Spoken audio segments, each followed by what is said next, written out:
To the Computer Game Show. My name's David Turner. I'm here with Sean Bell, Hello. James Farley, Hello. and Matt Murray. Hello.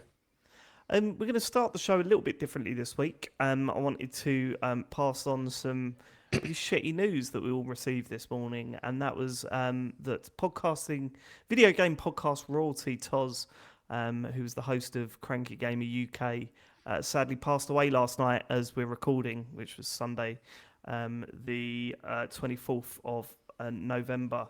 I heard the news this morning. A couple of people DM'd me because we've mentioned Cranky Gamers UK on the podcast a number of times, and I was a member of their Discord because I was a little bit worried about him. I didn't see him on Twitter for a few months, so I sent him a DM, didn't get a reply a month or so ago. Obviously not knowing how he was, but I joined the Discord and spoke to a few people on there who had spoken to him and said he was doing okay. But sadly, this morning I heard the news that it passed away, and I got to say, Cranky Gamers UK has been around since 2009, I think they started, and different hosts all the way through. But I listened to a clip from episode 1 today, and it was Toz introducing the show, and I was like, holy shit, that guy podcasted for way too long about video games.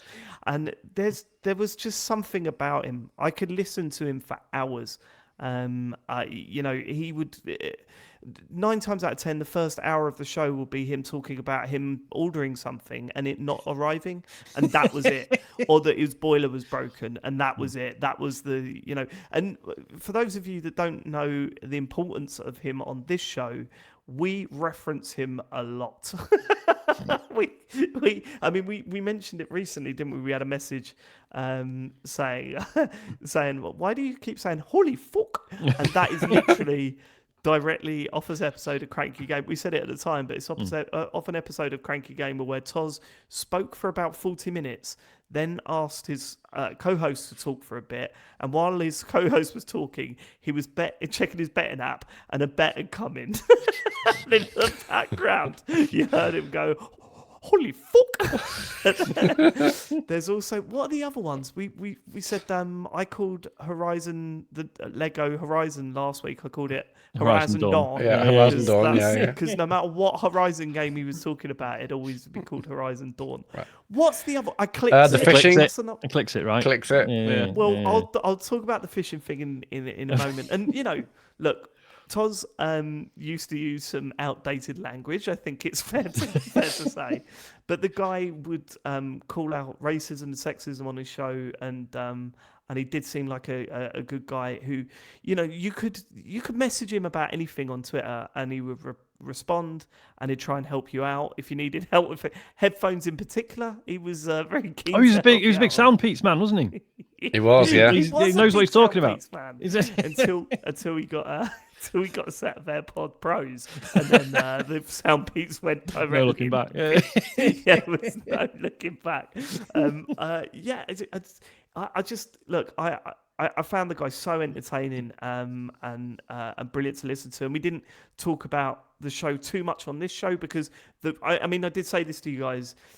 I just didn't want him to think we were taking the piss. Because it's, for starters, you can't talk about Toz without doing his accent. Secondly, the bits that we love are just him getting angry at things. And sometimes I wonder, are we being... But I would just like to play a clip that I think is my favourite podcast clip of all time. And this was basically Toz had taken a couple of weeks off. He was also keen on Twitch streams. He would do a lot of Twitch streams and stuff. And he'd taken a couple of weeks off because on his Twitch stream, he was getting trolled. And this is him having a go at people that would come onto his stream, say all the equipment he's using was rubbish, and then just say generally he's not very good at streaming. And this was his response on Cranky Gamers UK. Okay. Why is it not playing? Oh, bloody typical, isn't it, eh? It's not working. I'm trying to do something heartfelt for once. You are. I'm trying to be all genuine. Why isn't this work? Bloody iPhones. Toz loved on iPhone as well. Fucking joke these things are. Hold on. Right, okay. So this is him talking directly to the trolls that were ruining his stream. But I just want you to all think for 1 minute. You're talking about a hobby that somebody loves. It's like you going down to the lake and standing behind your granddad who's fishing and saying, Dad, that rod you're using is wank. And you're a prick for fishing.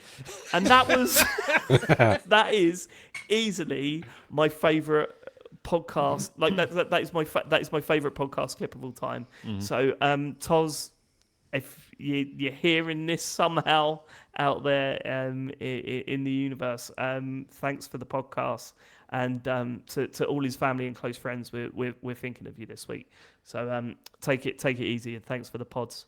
Did anyone want to? I sort of took that over, but did anyone want to add anything? Or No, it's fine, because I mainly knew him from clips. you just sending us funny clips. It's like you're saying, he's one of those people who sort of became part of the fabric of just stupid things we would post to each other. The why you're having a go at me. Yeah, why you having a clip go that at me? James always posts when we're having a go at him. There's that clip. There was that clip where he gave Ricky some advice. You do not give your penis COVID. That was another good one. And then what was the one that you love, Matt? The one where he got the next time this year we'll be millionaires. What was it? Next time, it was something. Yeah, it was next that. time millionaire Rodney will be. Yeah. Something like that. Endless clips. So I'm thinking of you, man. Thinking of everyone that was close to Toz. So big shout out. I hate Big ups. that. Sorry, it just makes me hate myself. Kudo. No kudos. Right, should we get to our Patreon producers this month? They are Aaron Patrick, the QuickBooks chap, Simon Nelson, Moomin Biscuit, Trans Rights and Human Rights, Dave Ernsberger, Colin Brown, Gasman, Rocketman76, Smooth Monkey, Richard Sawyer, John Tempelli, Jackie Sniper, Sam Heaton, Thomas, Tom S, Stan, Philip with an F, Cutty, Steve Lee, Teenage Mutant Ninja Turtle Man, Tri-State, Jack Oven, Jonathan Edwards, No Longer a Freeloader, Grey Dragon Claw, Ramalaptar, Angry Baboom, Colin the Carwanker Smith, Sean Richens, and 2 new Full Nels members. We've got Lee Keybottom, keeping to the promise that was laid out in front of us last week, and Mock Turtle Soup. Thank you so much for going full Nels. It really means a lot to us. It really helps as well, because I did my tax returns last night. So thank you for helping me out on that front. A little bit scary, but we're gonna survive, hopefully. If you would like to support the show, if you like what we do and you'd like to thank us or get some extra content with the bonus shows or Patreon streams, please go to patreon.com/TCGS. The bonus shows for November went up this weekend. I nearly said November again instead of November. I don't know why this is happening to me. You say November. November. Is that all right? Good. It's okay. No. Yeah. Matt's against it. Okay, well, Matt's not Matt's not November. impressed. It's all right. And then we're doing our stream tomorrow as we record yesterday as this goes out. Pico Park 2. We're playing Pico Park 2, which is the first game this has ever happened to me for. Like, it's totally true. I just said, boys, like, I had the kids on my own on Sunday, and I just went, boys, can we try this game out? I just downloaded this game. Now, what's it called? Everyone grab a pad. It's called Pico Park 2. And they go, yeah, we know. We know what this game is. All our favourite YouTubers are playing it, so we're very aware of what this game is. And I was like, that's why Matt wanted to play it. It's all coming clear. Okay. Yeah, I think I showed you a video of someone playing it. I thought this looks good. Let's see. So patreon.com/TCGS if you want to help the show out. Should we get some feedback from last week's show, Matt? Yes, we're going to start on Lee Keybottom as well. Oh, how I enjoyed my traditional little bot at the end of this week's podcast. I said I'll go full Nels, and I have. Wouldn't want to besmirch my good name. In the unlikely event that any of those short outro shits decide to pony up and go full Nels, I will need some support from my fellow long outro lovers. This is a call to arms. Get subbed at the highest tier. Speak from experience, you won't regret it. Well, at least until Mrs. Keybottom checks the bank statements. Let's take the fight to the feedback to the full Nels list. All the best, Lee. He's just getting irresponsible of us now, isn't it? To yes, I think fuel it is. this. Fuel it up, baby. Keep on fueling. fire. It is nearly Christmas. So It is nearly Christmas. We can all do with a bit of fuel. Thank you, please. Next bit of feedback. Okay, Marv L Snap. That's Marvel Snap. I got that one. Marv L Snap has messaged, "Hi lads, a few weeks ago I emailed in asking if you'd ever considered telling us fans what you planned on playing the following week, old or new, so we could give it a go ourselves, knowing our favourite podcasters would be covering it on the next episode. It didn't get read out because the pod went on for too long. Probably James's fault. Never shuts up, that lad. So if I just say that you should do it, then it isn't a question and it can be read out in the feedback section. You should do it. Much love from Marv." There's a PS. Do you want to do the PS? Yeah, PS, shocked and appalled by David's Brexit means Brexit comment last week. Episode 428, 1 hour 40, 13 seconds. What he actually said was, if you're out, you're out, let's move on. But we all know what he meant. Yeah, I don't. Regarding the what we're announcing, what we're playing next week. Firstly, we can't do that because fucking hell, we'll never be able to commit to it. Well, yeah, Secondly, we will let you down if we try Yes, and do that. every time. Do you remember we did that on Joypod? Oh, did you? Do you remember Farley's Game Club? That Was was that- what I'm talking about. yeah, Farley's yeah. Game Club. I wonder because I uploaded all of the Joypod jingles at some point to YouTube. I wonder if we could find. I mean, I the remember it now. Farley's problem- Game Club jingle. the problem with Farley's Game Club was that I sabotaged it, I think in the first episode, by doing a really terrible mobile That game sounds that I wanted like to play. And, What was it? yeah. What was the game? I can't remember. It's one of those. No, it was like not even. It was like one of those ones which was just has a ridiculous title, which was like something like about monkeys or something. I can't remember, but it was rubbish. And, I can't find it. How killed it stone gutting! I dead. can't find Joypod all jingles or something, and it would have because if I remember your jingle for Farley's Game Club was absolutely brilliant, James. I can't remember what it was. I won't be able to do it justice. I'll try and find it at some point, but yeah, no, we did have that idea at one point. That was the other thing as well. James would suggest the game for Farley's Game Club, and then he wouldn't play it, and me and Michael would, and it was like, well, why haven't you played? Oh, I forgot about it. I don't think Basically, we're hasn't doing this changed. anymore. You know, yeah. It's week 2.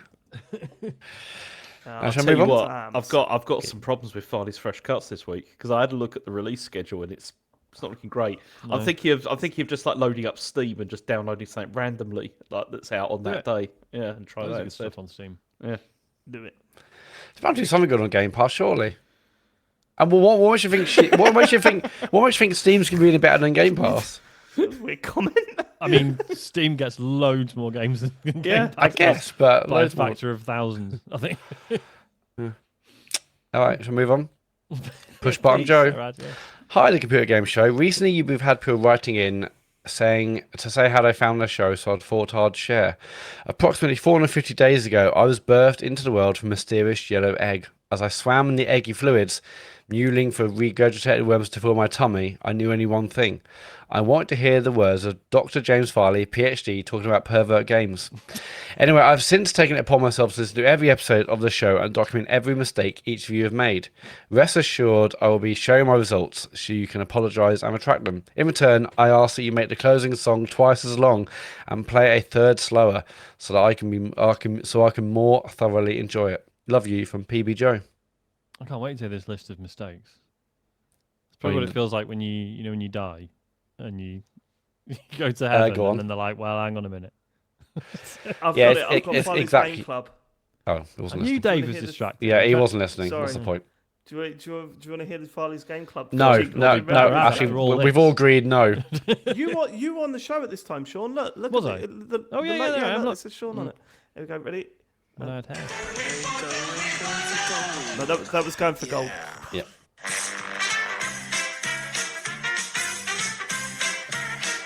I do remember this.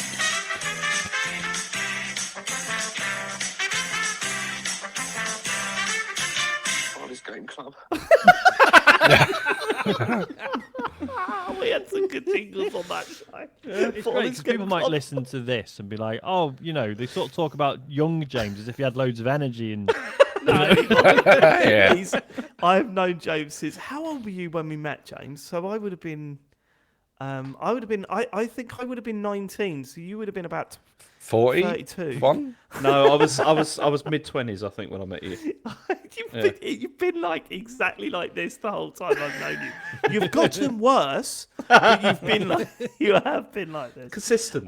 Consistent. It's fine. Anyway, what was the question? Yeah, thanks for the message. Push button, Joe. It wasn't a question. It's feedback. We're still in feedback, David. That's the one.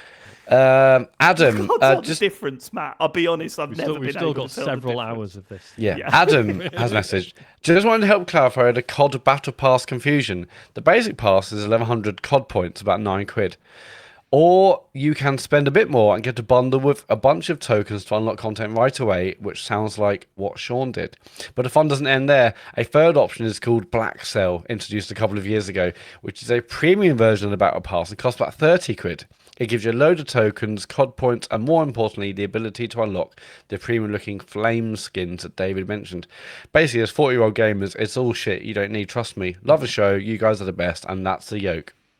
Yeah, fair think enough. that's So I just conned myself into spending more money than I needed to. So that's a good feeling, isn't it? I did feel that was a bit weird when you were saying that you can't buy 1,100 COD coins. I was like, I did. I did do can. that. Yeah. No, I was just truly read it. can. Good old eyes. Are you still playing it online? Yeah. Mostly zombies still though. Oh really? And to be fair, from the battle, I assume from the battle pass, I've got a cool, the sort of pink and blue submachine gun that I use. I've got that.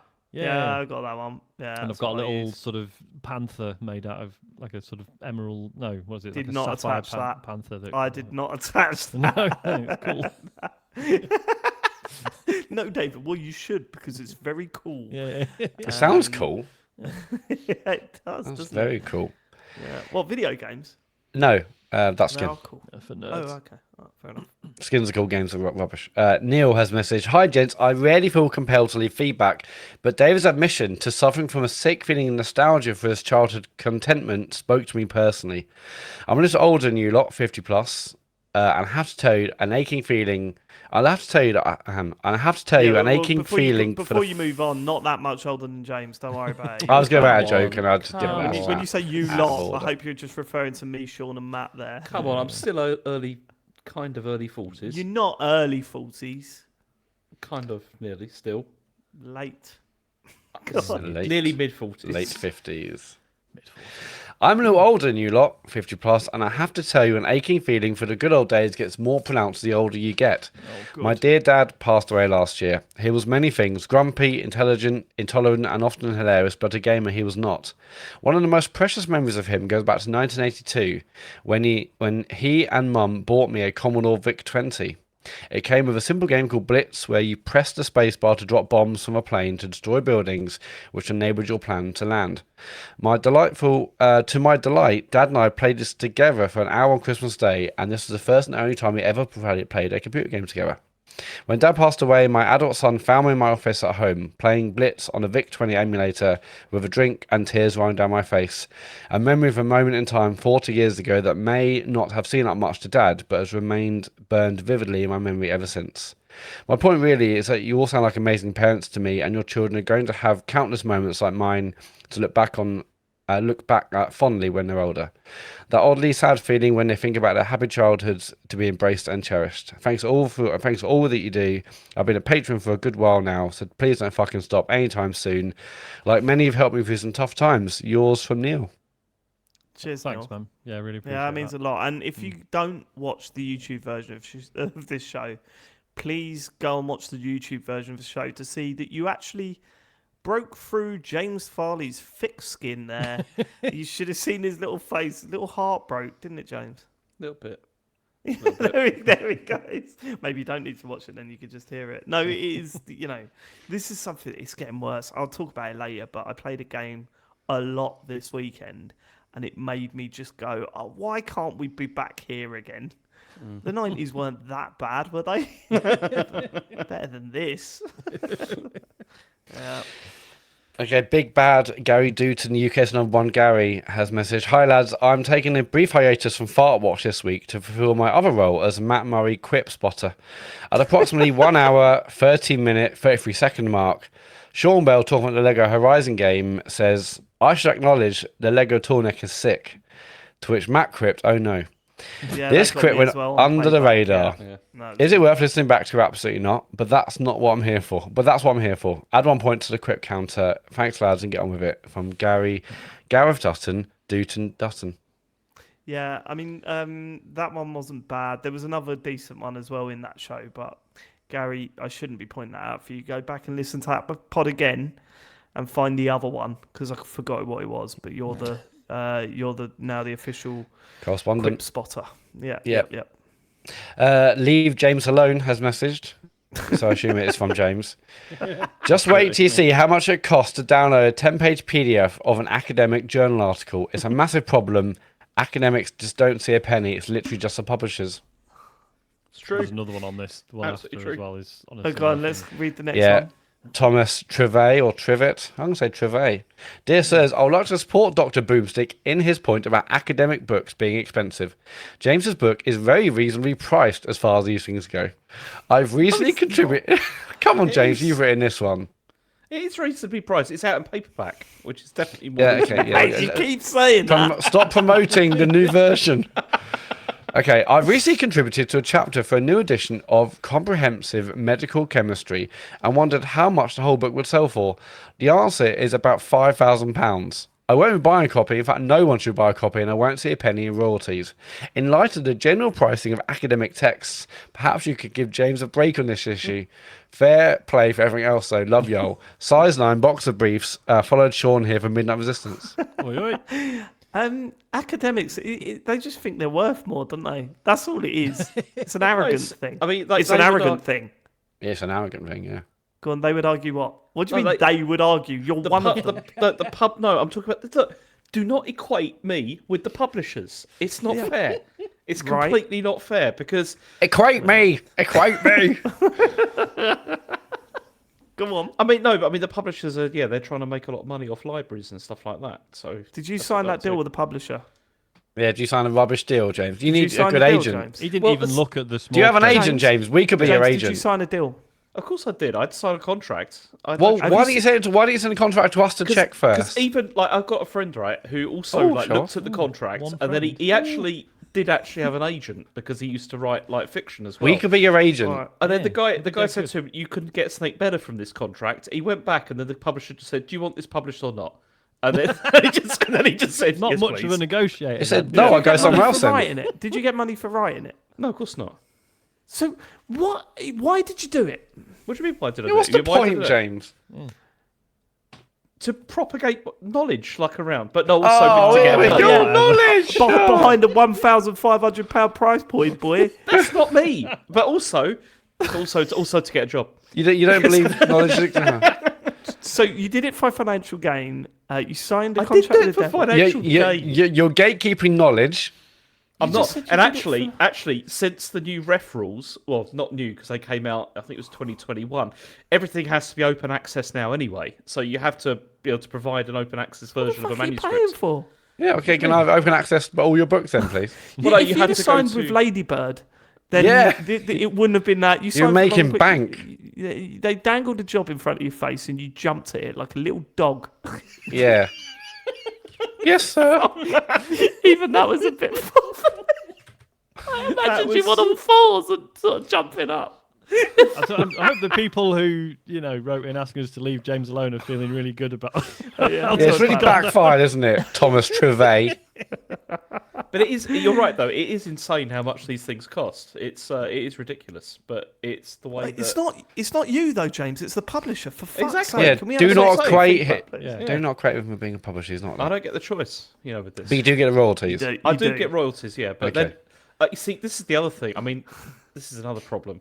You Okay. see, the thing is, right, is I do get royalties, Don't but get they've enough. been Oh. deferred for a while. And the reason for that is because I didn't want to do the index for my own book. So I got the publisher to do it, and then they just take the costs of doing that. They took it out of the royalties, and I only just started getting money for them. Half a job. Yeah. Wow. So the money has started coming in now. Oh. Oh yeah, it's How many like- copies has it sold? I've no idea. Absolutely no idea. There's a way you'll find out. Talk to the publisher. I could talk to the publisher. Ring them now. I Ring them don't- now. it's Ring them now. amazing. Ring them now. Ring them now. I don't want to depress myself, honestly, because that's the case. Yeah, but you only have Well, it to must sell have 3 and you quid. Yeah. Yeah. Yeah. All that time and effort done. I mean, it must have sold some because it's come out in paperback as well, which is usually a Oh, I've we mentioned get that. it, James. How many more times are you going to promote that? For a very reasonable price of £149.99. It's just over £30 actually, Matthew. Oh, It's okay. great. Well, well, have you got a link for that? Because that sounds great. I might buy it myself. That's... Yeah. The Black It makes a Friday. lovely stocking filler. Can we get, is this how this conversation started? But can we get this on our TikTok shop? Surely. someone at the publisher's gonna get fucking sacked for this. This is the viral book about. I like the one where they go, yeah, no, they're all sold out now, unless there's a yellow basket in the bottom right hand corner. It's like there's always a yellow basket, otherwise I wouldn't be seeing this shit. Anyway, let's move on. What's the next bit of feedback? From Alan Patrick, the QuickBooks chap, says here. Oh, yeah. Feedback. As a long-standing Full Else member, I thought I must report any issues that I and other members may be experiencing. Oh, God. Now, I know Matt is going through a rough time, so I'm willing to give him a bit of leeway. However, there are some administrational issues we need to address. Every so often, myself and others like to change our Patreon name. The latest change I made was Aaron Savage, the QuickBooks chap. Oh, that's Right. brilliant. Right after the episode where said mix-up occurred, I thought Matt himself would appreciate it as a clever little quip. What did I just say then? I Did I don't know, say- you said I thought. Did Matt I just say clever appreciated little with quip? the clever little with a clever little quip. I think I said clever little quip. Clever little quip. Clever little quip. He's been drinking again. He has actually. Unfortunately, Matt couldn't be bothered to update my name and missed out on the opportunity. I wouldn't mind this, but the other patrons I support did notice the name change. I've now included it in their YouTube videos for the rest of eternity. Thanks, Matt. Finally, okay, well, should we get on to that? But yeah, I do apologise. I mean, what I do is I will check if there's any new ones or people that have dropped off, and I will do a little like scout down the line and see if there's any changed names. I just must have missed it. I do apologise, Aaron. I'll be better.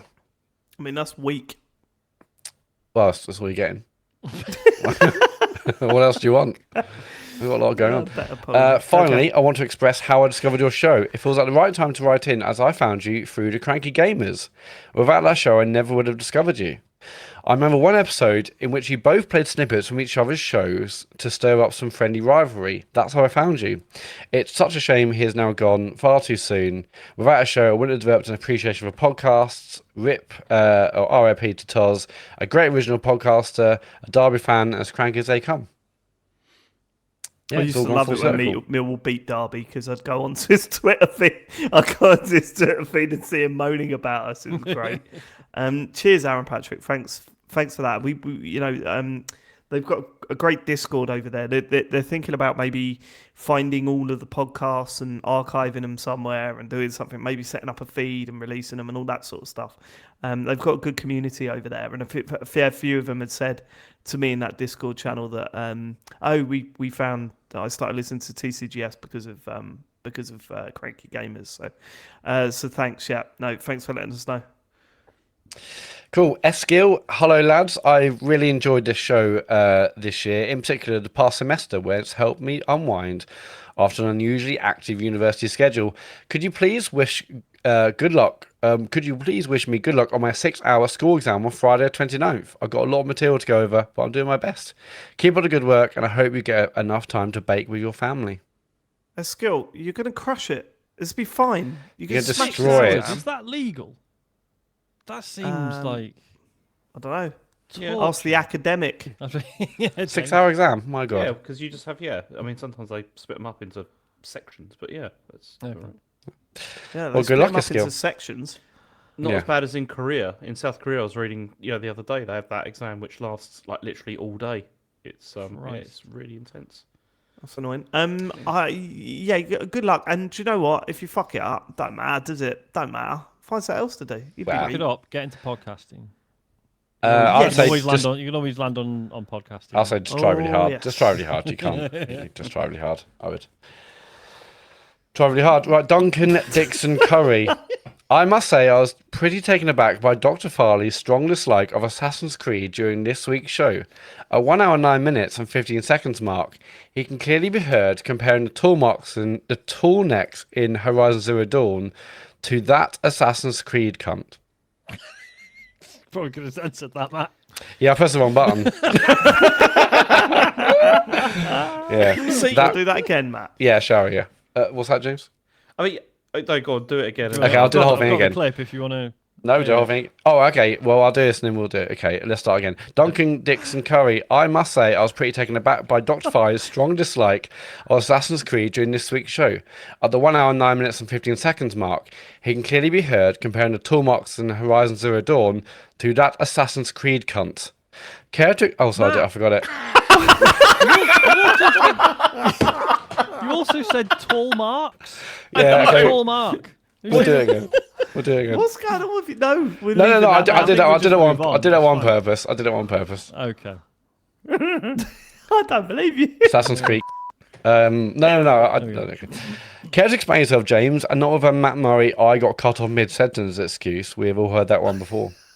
See, this is the thing because I saw this. I don't remember saying this. Would you But like if me I to play it? But what I mean, Yes, if I did please. though, if I did say it though, I stand by it. So there you go. Come on, let's hear it. You ready? Right, but the key is it's like a puzzle on how to get up to the top of that to then activate it. You know, it's the same as like the Assassin's Creed cunt. Wow. Again, yeah. I mean, fair enough. I stand by that. I don't know what you were going for. That's what's so funny. Cutscene? Were you going to say cutscene? Yeah. Yeah, it might have been something like that. I don't know. Yeah, because I'll never forget when we were on Play Radio, we'd just been given our first show. Like we did our demo, and then we did the proper the first proper show, and I struggled with unskippable cutscene. You can see where that was going. Yeah. And I felt awful. I thought I was going to get shouted at, but no one listened. That's all right, then. That's it for feedback. Go to tcgs.co/dear TCGS when the website works. Thank you so much for getting in touch, James Farley. It is now your time to shine. I'm looking forward to hearing all the bits and pieces that have happened in gaming. Yeah, it's been a bit thin, but there's been some things that have happened. So first of all, I mean, there was a really interesting story on Eurogamer, which was about Game and about what's been going on at Game and how things are not going very well at Game. Was it an interesting news story, or was it something that we sort of get every 2 years? We get this. It's Oh, that. this is worse than usual, though, right? Yeah, Is it's it? definitely worse. It's not great. So Eurogamer have spoken to like a whole bunch of people that have been working within Game, but they've been kept themselves anonymous, obviously, because they don't want to reveal who they are. That's what anonymous means. But they've said that 78% of Game head office staff have gone. I don't know why that's tickled me. You know how it is when you say something you realise that was a completely redundant thing to say. So it's Every You week, must feel that Monday like night. yeah, every sentence in it, James. pretty much. So anyway, so 78% of Game head office staff have gone. And one of the quotes was they said, when Fraser's Group took over Game, they had their own departments that deal with marketing and logistics, making sure stuff goes out on time. But then Fraser Group sat down and said, why do we need two of everything? And then so shop staff have then been moved on to like 0 hours contracts, or they've been offered work elsewhere, like in Sports Direct stores.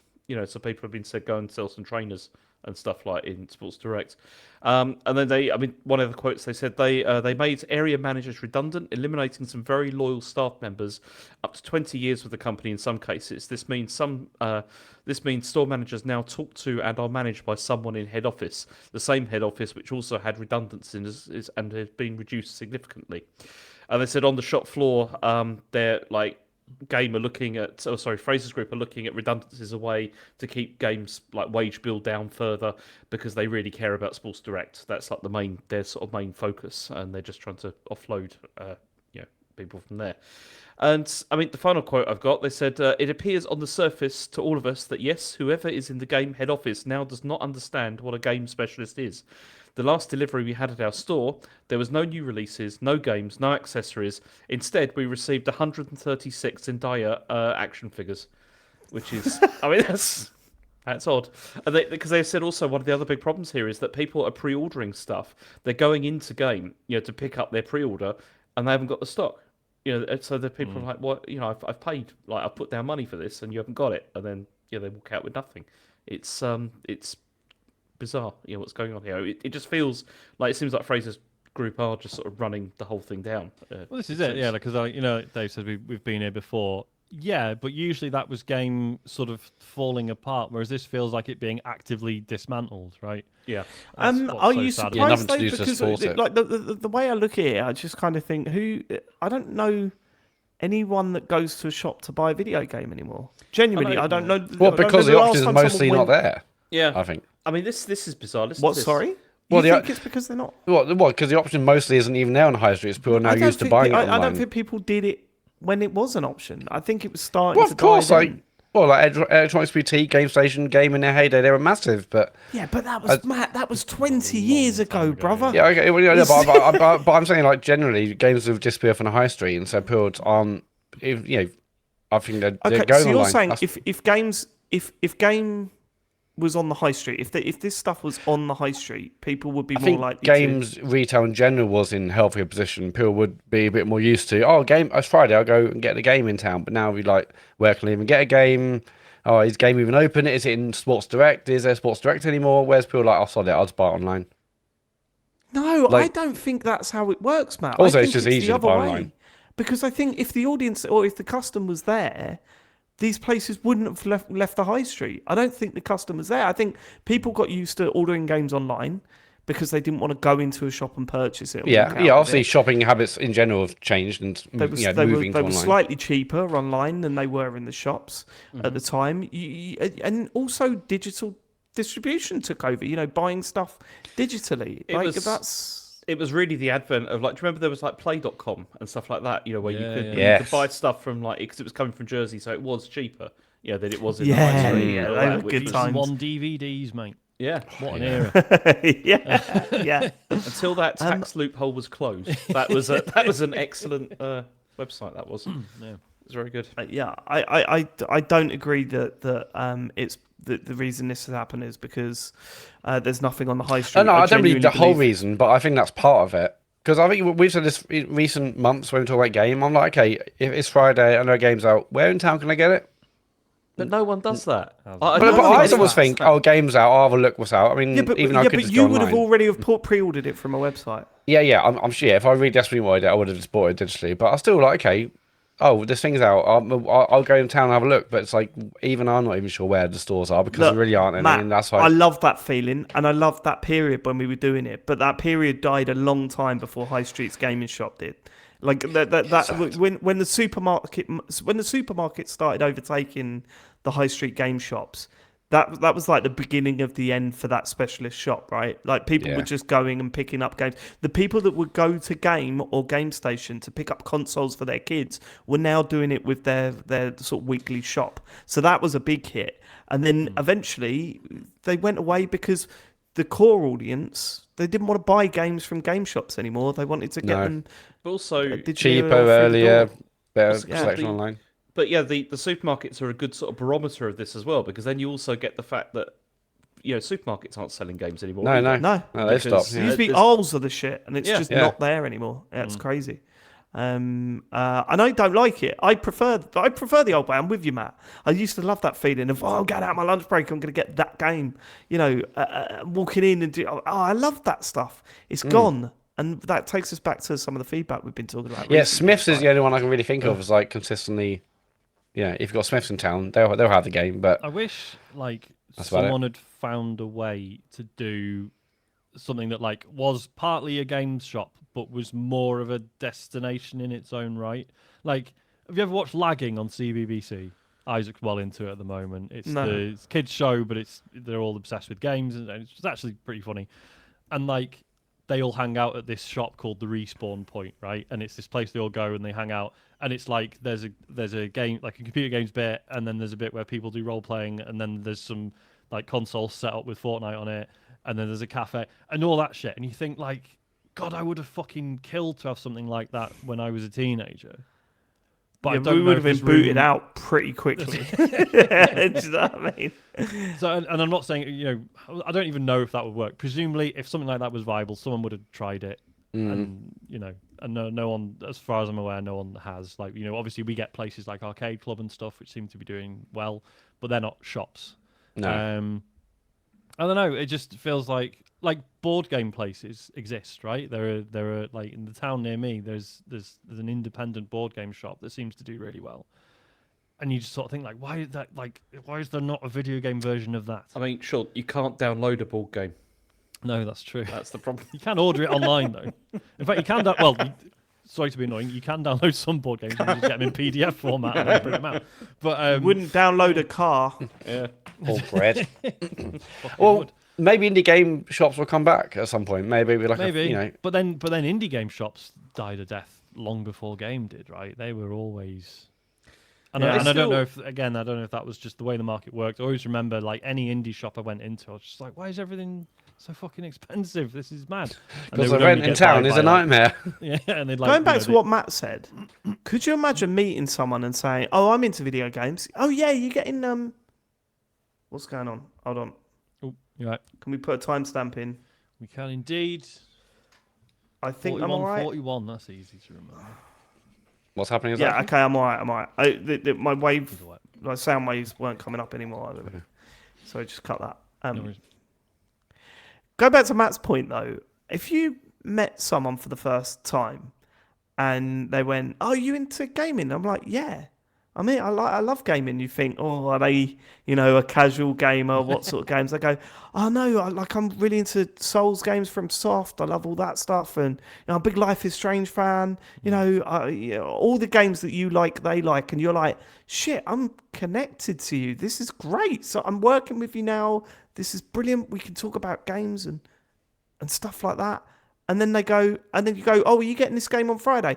"Yeah, I am. Yeah, going to WH Smith's as usual." So, sorry, what? Oh, I buy all my games from WH Smith's.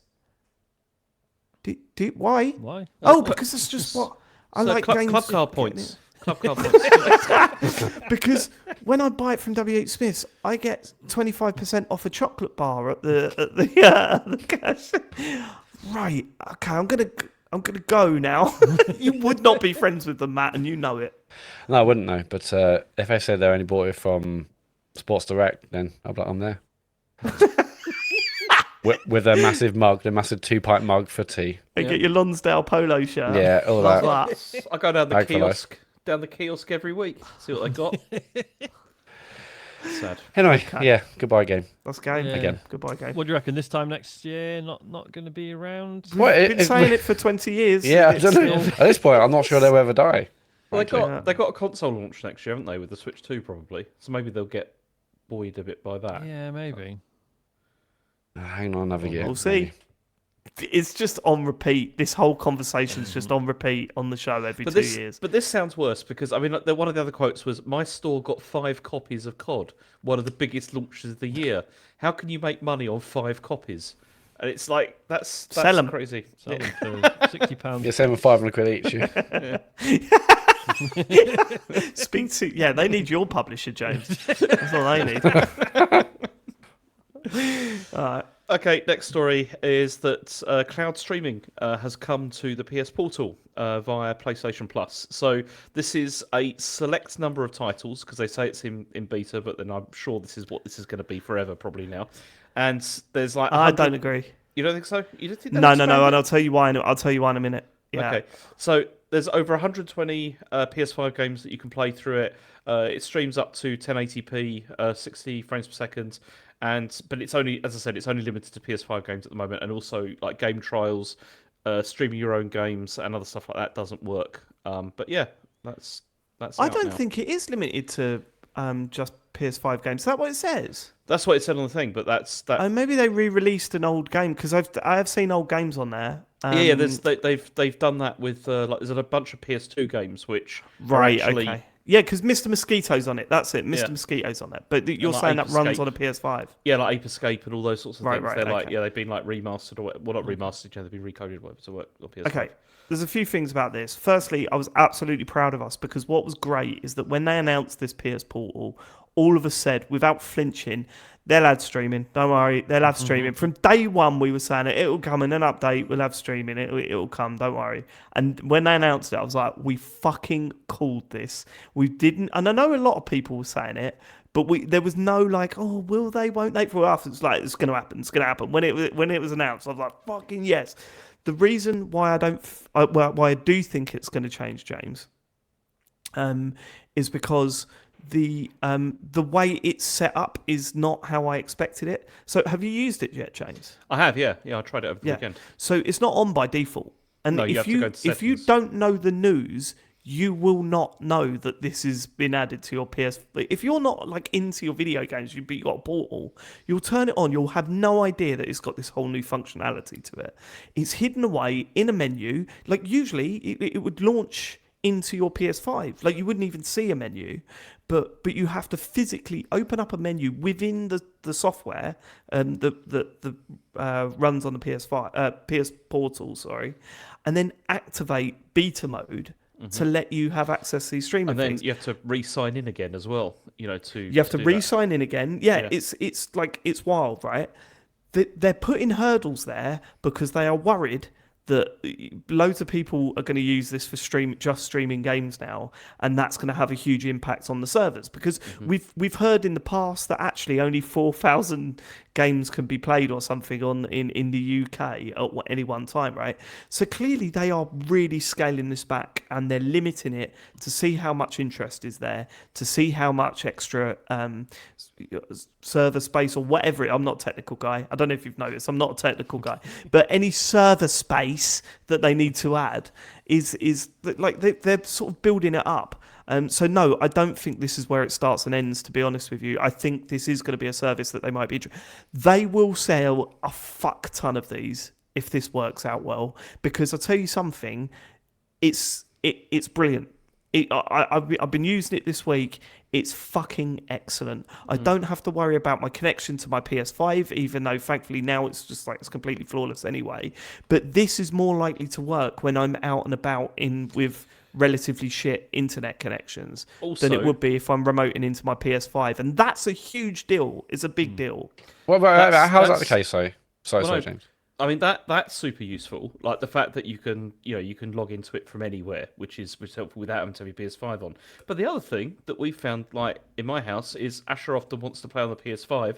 He can do that now, and I can play on the Portal. Yep. I noticed that this weekend. Yeah, I noticed that this weekend. So, Charlie was playing Astrobot on his profile, and I was playing a game on the cloud using my Portal. It's fucking great. It's great. And the reason why that's more likely to be better, the connection's more likely to be better, Matt, is that you are literally signing into their server and you're not going to your domestic connection in your home with running off of your PS5. You know, you're logging in directly to their server, and it works. It works really, really well. I loaded up Little Big Adventure. Mm-hmm. Is it called Little Big Adventure? Little Big Planet. Yeah, Little Big Adventure is like no, PC game from like the 90s. Yeah, no, sorry, it's Sackboy's Big Adventure. Sackboy's Big Adventure. That's the one I was thinking of. So I streamed that, and it had all my save there from my PS5. It was all like cloud saved and all that sort of stuff. It's really fucking good, and Xbox have got to look at that and go, what the fuck? Do you know what I mean? Like, they've been pushing this cloud stuff for a long time, and they've had it working for a long time. And the fact that you can do this on your PS Portal now, that's got to be a wake-up call, surely. Yeah, I mean, I played... To who, sorry? Xbox, Microsoft. Oh, yeah, but this is using Microsoft services, isn't it? Isn't that what we got told a while ago? Sure, but Azure. It's not using Xbox Game Pass. Yeah. No. Just using... yeah. Wait, Yeah, what? I'm confused. Surely what Microsoft are offering is surely this is catching up with Microsoft. Like, No, because what they said, they're using Microsoft's like service for their cloud infrastructure. That's what it said a while ago. Yeah, but that's kind of irrelevant. What I'm saying is that you haven't got a dedicated Xbox iCloud device, have you? Well, I've got my phone and a controller I can plug in. Yeah, I know, but you could do that on. Trust me, you've not got It's a PS not the Portal. same. It's a completely All different right, experience. okay, It whatever. really is. I've done so many different remote play like solutions for that, and they're never very good. And this has been the best one. Like that. Yeah, I've tried. it does make a big difference, Sean. When you're there and it's all in system, and you're not worried about draining your battery on your phone, or am I going to get a phone call halfway through? Any of that shit. It just feels like it I would never like. get any phone calls. I think that's the difference. I know it sounds stupid, but the fact that the screen fully fills the image fully fills the screen is enough for me to go, this is a nicer experience than on my phone, I love that console, and I think adding this is a brilliant move, and I'm so glad that it works really well. I hope that they bring it to the mainstream soon, like it comes out of beta and there's a lot more games, and it's easily accessible. Once you turn the beta on, it is very accessible. Yeah. Like you just choose one or two options. And like you said, I played a bit of. I was playing like a Dragon Ishin, which I've been playing on my PS5, and then I just played the cloud version. All my saves are there, immediately. They just work. And That's what I'm talking about, though. Like in terms of the service offered, not talking about the hardware. Like this, it should be the same. Like, Yes, Xbox has, they are just to playing give catch up. some credit to Xbox. Yeah, no. What? Yeah. So Okay, what cool. I said, Sorry, my point, that's what I thought you were talking about. It's like actual quality is like not no, as good what I'm talking about in terms of Xbox looking at this and going, "What the fuck are we doing?" Is not that it's not that the PlayStation service is better, because I don't think it is. Like I think the offering in terms of streaming stuff on the Xbox is better. Yeah, the amount of stuff you can stream is nowhere near like. But the the same, gap I wouldn't say. the gap was massive. Yeah. It's closed a bit, Yeah. and Sony have got a fucking handheld console at $199 that streams their streaming stuff, and Microsoft haven't, and that feels like a real missed opportunity to me. And there's rumours that they're working on something, and But years let's away, see they what comes said out. it's like But this thing works now, and it works really fucking well. And although you're streaming stuff directly from the PlayStation Cloud or whatever they want to call it, like all of the haptic feedback stuff works perfectly. You've got the adaptive triggers on that thing. It's wild. Like that. This console is great. This little gadget is great. That's the thing. You think of it this way: like you could just buy this and sign up for like PlayStation Plus or whatever, and just use this. I mean, the library is really limited, but you It's could only do lasted that. about 3 seconds, but I did have a brief sort of like, could I just get one of these and not a PS5 sort of moment? Yeah, I was thinking that. I was thinking that. they The got answer stuff is like- no. Yeah, But I mean, I was considering that. That's a weird one. because they got. The catalog, as I said, it's only 150 games, but there are things like The Last of Us is on there, and that kind of stuff. But I'm hoping that they will eventually do what Xbox is planning to do, which is to allow just access to your library. I mean, that'd be. I mean, I'm sure there's millions of reasons why they can't do that. Yeah, but yeah. It would be so good if they. It would be Yeah, nice they if we do. get that at some point. I know it's in the news, James, but yeah, I've had a quick go with the streaming your own Xbox games stuff, and I think there's about 3 games from my library that are on it. See, this is what I wanted to ask. I'll go to that story now because this is the other thing I wanted to ask about, because when I saw this headline, so the headline was Xbox Cloud Gaming to support titles from players' game libraries, and the way I kind of heard about this was it was like, oh, you can play your game library on Xbox, like over Xbox Cloud Gaming now, and then I read the story. It's like that's not actually the case. Like it's there's a beta version of this is launched, and you can stream some games from your library, but not like just your entire library. But apparently this is coming later. Like that is the intention. Yeah, so eventually. I can't remember off the top of my head, but basically mine was like Cyberpunk, which is a biggie, to be fair. Plucky Squire, not so much. That's and on then there was, PlayStation like- Plus as well. And then there was a couple of others. I mean, and I suppose you could argue, well, yeah, but you don't tend to buy as many games on the Xbox, right? Because you've got Game Pass. But yeah, I sort of thought it would be more than that So yeah, not bowled over initially, and like and I played 10 minutes of Cyberpunk, and I was like, yeah, this would be cool if I was still playing it. But yeah, I don't know. See, it says here, it says Game Pass Ultimate members can now stream 50 games through TVs, browsers, and supported devices, including PC, smartphones, and tablets. And they're going to bring this feature to Xbox and the Xbox app on Windows next year. That's the plan. So they're releasing this as well. It's similar to Sony. All of this is seems to be like baby steps towards. It's a step in the right direction for sure. Yeah.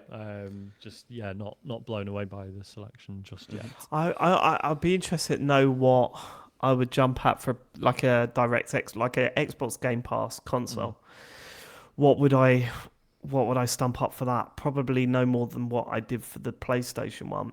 But then it's annoying, isn't it? Because part of you thinks, well, I shouldn't have to buy another device that's physically pretty much the same. It just taps into a different server, right? Like, It's annoying. But also, I like I don't know. There's something to be said about something that is dedicated to doing one job if it does it well enough. Yeah. And that the PlayStation Portal does that job well, and it's now way better. So, obviously last week we talked about the This Is an Xbox campaign.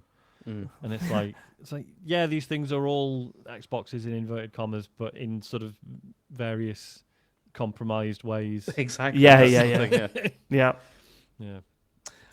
So the other story that came out this morning, this is on the Monday, is that Sony are planning a new PlayStation handheld as well. So this is according to Bloomberg. This is apparently the early stage of developing of the device, which is apparently years away from potential release. But the main thing is that this will apparently, according to Bloomberg, this is mass speculation, will play PS5 games, and which probably indicates why it's a while off. I mean, this sounds to me more like a kind of a Steam Deck kind of competitor. Really. Sounds insane. Yeah. Like the idea of it running PS5 stuff sounds mental to me. I mean, I saw someone talking about this on Blue Sky today, where they were saying that maybe this is not so far-fetched, because maybe what will happen is that it'll be that they'll run like PS5 games at a lower resolution, like the Steam Deck does, and also use the... Yeah, true. If it's only like a 720p screen, that helps. Is that what Steam Deck is? 720, is it? It was 800p, actually. Oh, okay. Which is just annoying. I don't really... That's low. That's a lot of P, isn't it? It's 800 of them. Yeah. I'd sort of rather it's just 720, so then at least it's just the same aspect ratio, but whatever. But I mean, and again, you'd be surprised how good that still looks. It's not, I don't know if it's technically a Retina display, probably not, but it is fine. I mean, the thing about this that's interesting is as soon as obviously this was kind of announced, everyone was like, "Oh, it's the Vita 2. They'll release it and forget about it and all that." And it's like, see, that's potentially the case if you have to create games only for that device. But if this is going to play PS5 games in a kind of Steam Deck way, then that wouldn't be the case, would it? Because suddenly it would already have a huge library potentially that you can draw on. Yeah, but if it's a number of years away, then PS6 will be out, and there's a bit of a complication there if people are always starting to move on to PS6. But I mean, this generation, feels like a lot of people still play PS4 stuff. So the move from like PS4 to PS5 wasn't as big as it might have been in previous generations, because it was such a generation that kind of went over the different consoles, didn't it? So maybe PS5 games will still be relevant even in like 5, 6, 7 years' time. I'm sure they will be. I mean, that's how the Switch benefited, didn't it? Really, the fact that it was still releasing games on that were technologically quite backward, but then they were still going for it. I wonder if are we missing anything? Like no one makes a dedicated handheld anymore, and therefore no one makes dedicated handheld games anymore. Do you know what I mean? I mean, mobile stuff, I guess. Yeah, I mean, Nintendo is probably the closest, but then that's not even that, is it? Because they're all... Yeah, because it's all hybrid stuff. Yeah. I'm just wondering, like, is there anything... Are there any games that we are now not seeing the like of because we don't have a DS anymore, or we don't have a PSP? We are seeing those games, though, because we're seeing things like, Mario and Luigi Brothership, which is very much a kind of like it would have been a DS game, like instead of on the main console game, perhaps. Yeah, I'd argue Balatro... and even with stuff like Monster Hunter Rise, right, on the Switch, that was very clearly, let's make a Monster Hunter that you can you can do a hunt in 10 minutes on the train or slash toilet or whatever. So yeah, maybe it's fine. Part of me was like, you know, when we moved to the Switch, it was like, oh yeah, because Nintendo used to be split between teams that did home console stuff and teams that did handheld stuff, and now they can all just work on the same stuff together. And now part of me was just like, but is there something we're not getting anymore? Do you know what I mean? Well, Louis P in the chat says something cool comes out on Playdate every 6 months or so. So can we ban Louis P from the chat from now on, please? Let's just ban Louis P. I would still like a Playdate one day. Just you know, one day when I've got 150 quid that I don't. Yeah, I mean, they are cool little devices, and it's like fun to use the crank. But I wouldn't see myself owning one. It's fun to use the crank. Yeah, you change your tune. I remember arguing with you about that, Matt. Yeah, I want the crank and the dock. Yeah, of course. But then and the dock. But then I think Sean and I are both in the same situation. Like when we missed like the first season, it's like, well, what's the point? If the whole point of this is like a community aspect where new game comes out and everyone's talking about it, but we're like a month or years or whatever behind. I'm like, well, I'm not going to do that, am I?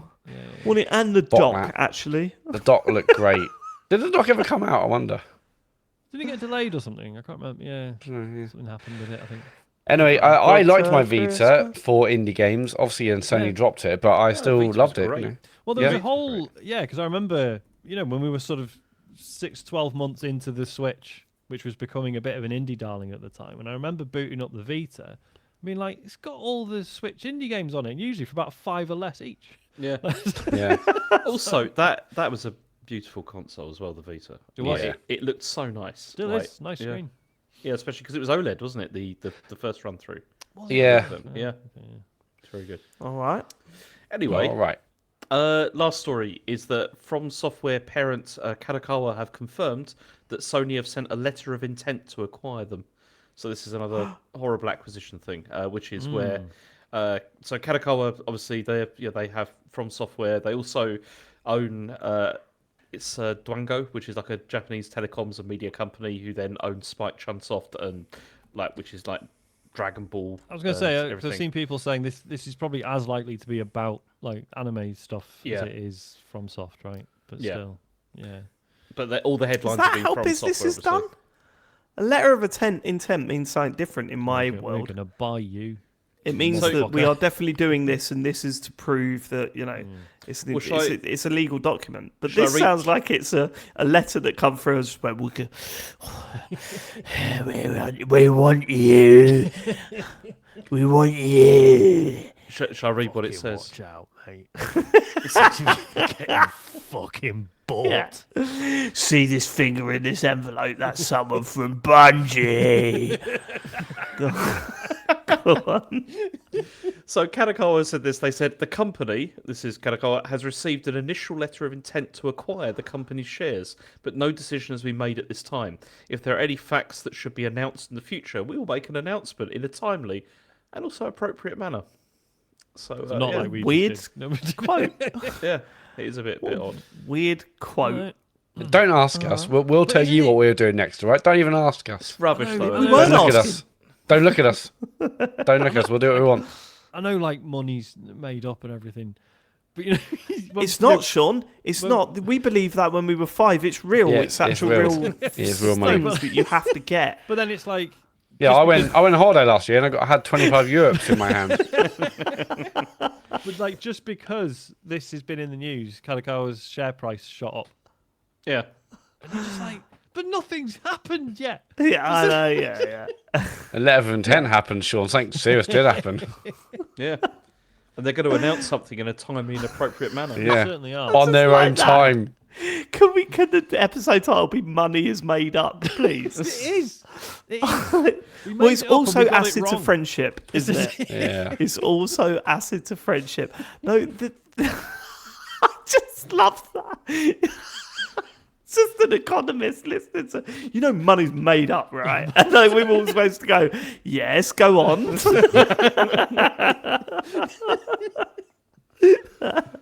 Is that it for the news, James? Yeah, that's pretty much it for this week. Oh, God. He went down. I hate that. Yeah, that's pretty much it. Whereas what we wanted was, Yeah, but I've got a. That's what we wanted. And Sorry, it no. was I mean, not happening this the week. thing is, I toyed with the idea of putting the Portal stuff, not the Portal stuff, the new PlayStation in the Fantasy Zone. But the trouble is as soon as it's been reported by major sites, it's no longer Alright, fantasy. what you been playing this week? We're going to do what you've been playing this week. And there has been a big release this week, and it's S.T.A.L.K.E.R.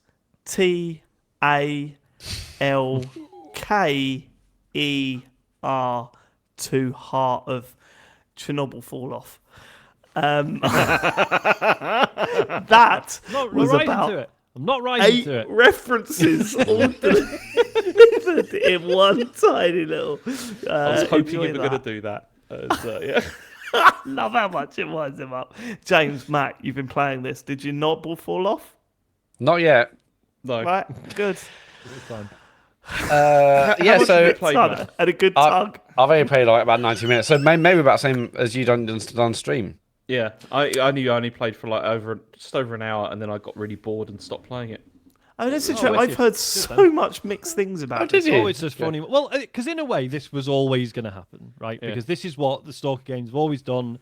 They've come out broken as shit, but with Right. something there that people who like it are like, no, this is really fucking good. And then several years of patches and community mods later, they're classics, right? So this was always going to come out of the gate. I mean, and obviously we should acknowledge the circumstances under which this was made, i.e. Yes. literal war zone. This was always going to come out with a bit of the old Eurojank, as they call it. And so this was to be expected to an extent. But it is, I think this is probably more broken than a lot of people anticipated, right? Like it's full on crashing on people, stuff not just flat out not working. Yeah. It's not, the frame rate's bad. Like it's real big problems. But Yeah, I've heard some that. people really love Did it. you did you see the video of the pissing man? Because that was funny. Sorry. Screenshot. What's that? I'm sorry, James. I've known you for what, like 15 years, and you've been trying to show me this video of a pissing man. Every week he'll text me and say, "Do you want to see the video of the pissing man?" I'm like, "No, James. We've been through this. I never want to see this video." Basically, it's a video he's had on his phone for ages, since the Nokia video days. That's when he's had it, and it's a man pissing. I'm not asking I don't want to you. see it. I'm not asking you. I'm asking Sean and Matt if they want to. Good No, point. James, are you the Fair pissing point. man? The video of you. Yeah, then he was Always. pissing I'm man. not the pissing man. Some people are calling him the pissing man. Some people call him the viral hit of the summer. Yeah. Is this the viral pissing man? Sorry, James. What happens? No, it's so in the game. There's like this. One of the characters is like pissing, and then it goes wrong. Like the whole he doesn't stop, so he's just like walking around the camp, just like pissing on everything, even though it's supposed to have like stopped, which is quite funny. But I think there's lots of stuff like that. I mean, as I said, I played it for just over an hour. The problem was that I had with it was that I understand because this is the kind of game that is not going to provide a lot of tutorials or instructions of what you're supposed to do, but that does also make it, especially if you're streaming it, quite irritating because you're not sure where to go or anything at all.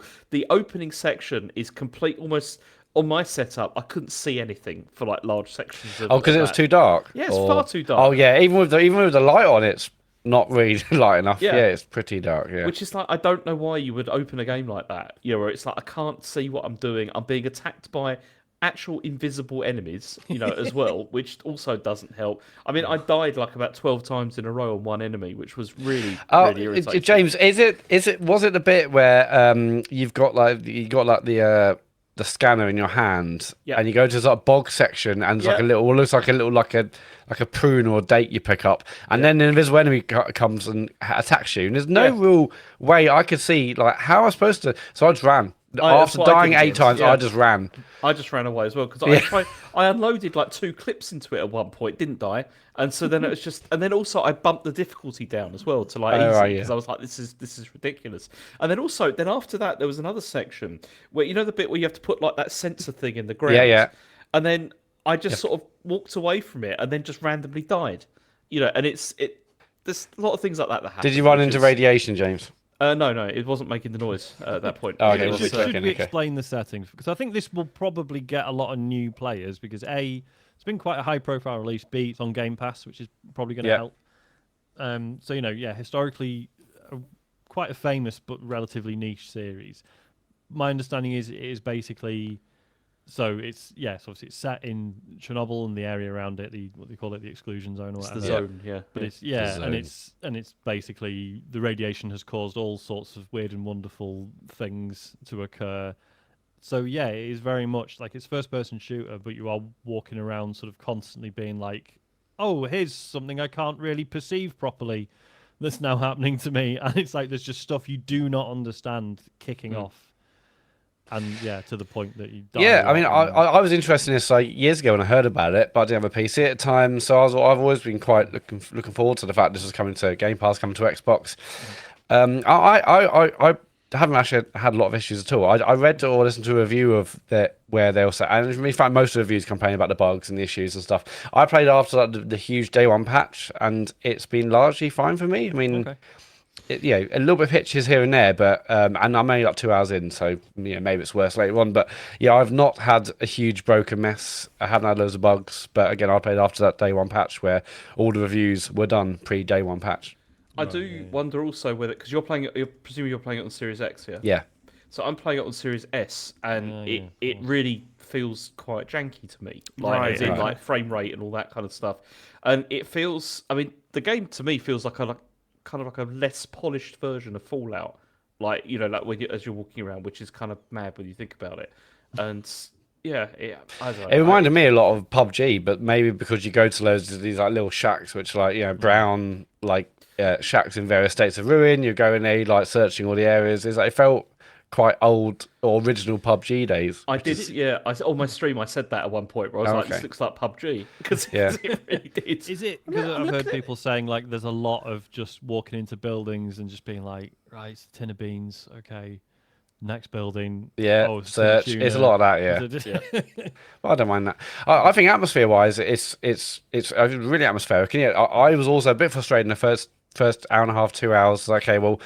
Even like signing something from my various quick access on the D-pad, it's like there's no tooltips to say like do this and do that. Anyway, eventually I worked that out, but there was no tutorialization for pretty much anything. But that's fine. Like it kind of I guess it kind of keeps the atmosphere going because it's like there's no help. And I also changed the language to like the original, I guess, Russian language, just for more atmosphere. Did you change yours, James, or did you keep it to English? That would have been a good idea because the English voice acting is not. I've heard, setting it to the native. Yeah, I wanted to change it to native one because I thought it would be more atmospheric. And but by the end of the 2 hours, I was like, okay, I'm starting to like understand a bit more, get a measure of this. It's not like going all guns blazing. You got to be quite stealthy. You got to take account of what you got gun wise or weapon wise or item wise before you go into these like various scenarios. And only 2 hours in, I'm like, okay, I can see why people enjoy this. Do you know how long it is, Matt? No, but it's like an open world shooter, so I assume it's. What do you know? Yeah, just look it up. I assume it's like 26 hours long. Yeah, I assume it's like a 30-hour kind of open world, big old game. But I was expecting much longer than that. Like it would be. Oh, were you really? Yeah. Oh, maybe I'm just seeing it. I thought it was just a. Oh, right, okay. I just thought it was a first-person shooter. I didn't know it's like all open world and open world. Big. Although I've gone in and I've also probably died 25 times. I mean, 2 hours in, mostly because of that one section with the invisible enemy, but then also other bits where you're going to this open area and you'll hear something running towards you and you can't quite see. You can see it's red at the top of your radar, and before you know it, you're basically fucked because if you get hit like 2 or 3 times, you're dead in one of these games in this game. Sorry. And in many ways, it really is like a kind of like a PUBG experience like that. Like where you're just like walking along, it's like, oh, I'm dead. Like that. Yeah. I don't know where that's come from. No idea. But I'm dead. But I'm dead, and I'm going to do this bit again. Which is... Yeah, and like the combination of like radiation or just standard kind of gunfire or being attacked by an animal, or hunger and having any like energy left. All them things are trying to kill you all the time. And I thought, and again, just in this early stage, I thought that was quite atmospheric. Wasn't quite. I mean, the story. I'm not quite sure what's happening in the story. Like you start off with basically your flat is blown to bits with this what are they called? Like these anomalies. It's basically this like gem thing that you pick up, and the game starts. You're trying to get that into the zone to try and understand a bit more about what it's about. So I've only got there so far. But if I'm going to be meeting these like various kind of NPCs and the characters with their own stories as I make my way through this land, that also seems quite nice. Actually, quite cool.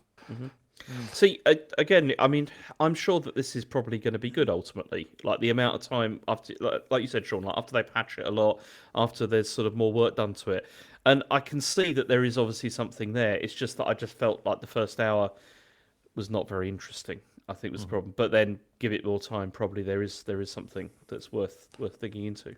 Yeah, I mean, maybe it's like starting us off on stream probably isn't going to be great because there's like things you got to learn, systems, controls. Yeah. But I think way once you like understood, the rhythm of the game and how to play it and this and that, so it might be quite an engaging stream once you get in there and you're like, okay, I'm going to travel from this part of the map to that part. I'm going to do this mission on the way, and yeah, I'm enjoying it so far.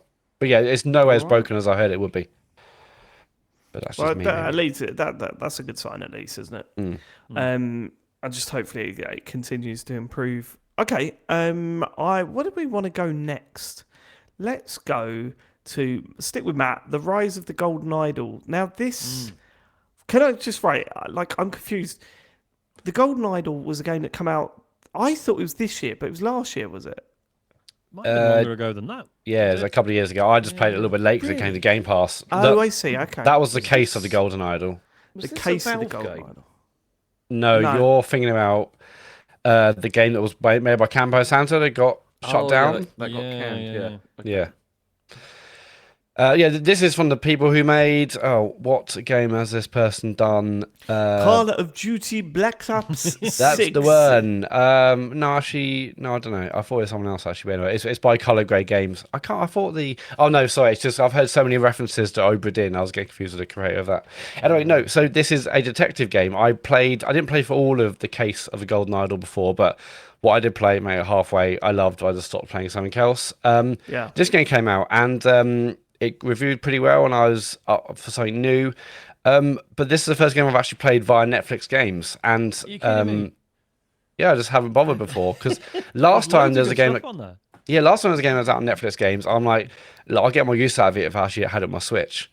And I've played. Yeah, I played all of it. I'm sorry, I think I'm nearly into chapter 2, so everything I've played of this game, I've played on my phone, but I still kind of wish I had it on like a dedicated handheld, just for the same reason I think you mentioned earlier with Portal. It's like, getting like messages on my phone or emails or phone calls. I'm trying to play the game. And also, you've got to like turn your phone from silent to non-silent to have like in-game sounds. So now I'm getting loads of beeps with messages. And I promise I'm not trying to be that Android user. Do your phones not go into like game mode where it just... It does. Okay. So this one goes into game mode. I'm not sure what that's doing. Is that like a resolution thing or a frame rate thing? But if I want sounds of the game, mutes all notifications and stuff. Yeah. So obviously, like any intentional person, my notifications have been muted for like years now. But this one, I'm having to turn it on to hear the game. On iPhone, you could set up your own profile for notifications. Right. So you could set up your own game mode, essentially. But there isn't a preset one, I don't think. Maybe I should do it. Anyway, yeah, so this is a detective game, but it's also, it uses a lot of language. So what you do is you're going to a scene. It uses language? It uses words. That's what it uses. Foul language? Possibly, sometimes, yeah. Essentially, you go to... Do you know what Charlie said to me today, Sean? He went, out of nowhere, we hadn't referenced this for ages, he went, closed due to smacky bum bum. I was like, yes, mate, I remember that very well. Sorry, Matt.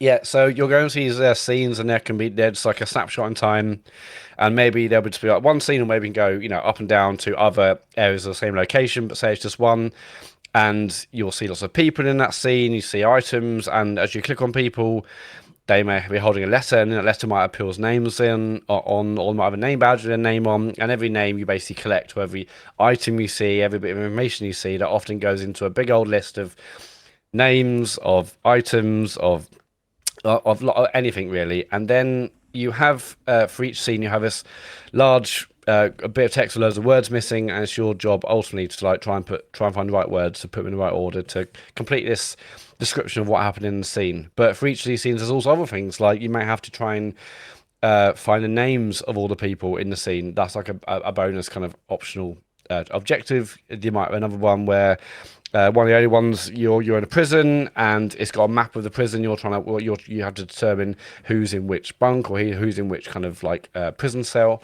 And all those extra optional kind of challenges are what makes the game so interesting, because you kind of really have to get them done to make the main objective of solving the huge kind of list of all the words. I was going to say as well, I've only played the first one, but Okay. like what I enjoy about those is initially like, oh man, like do I have to do these optional extra ones?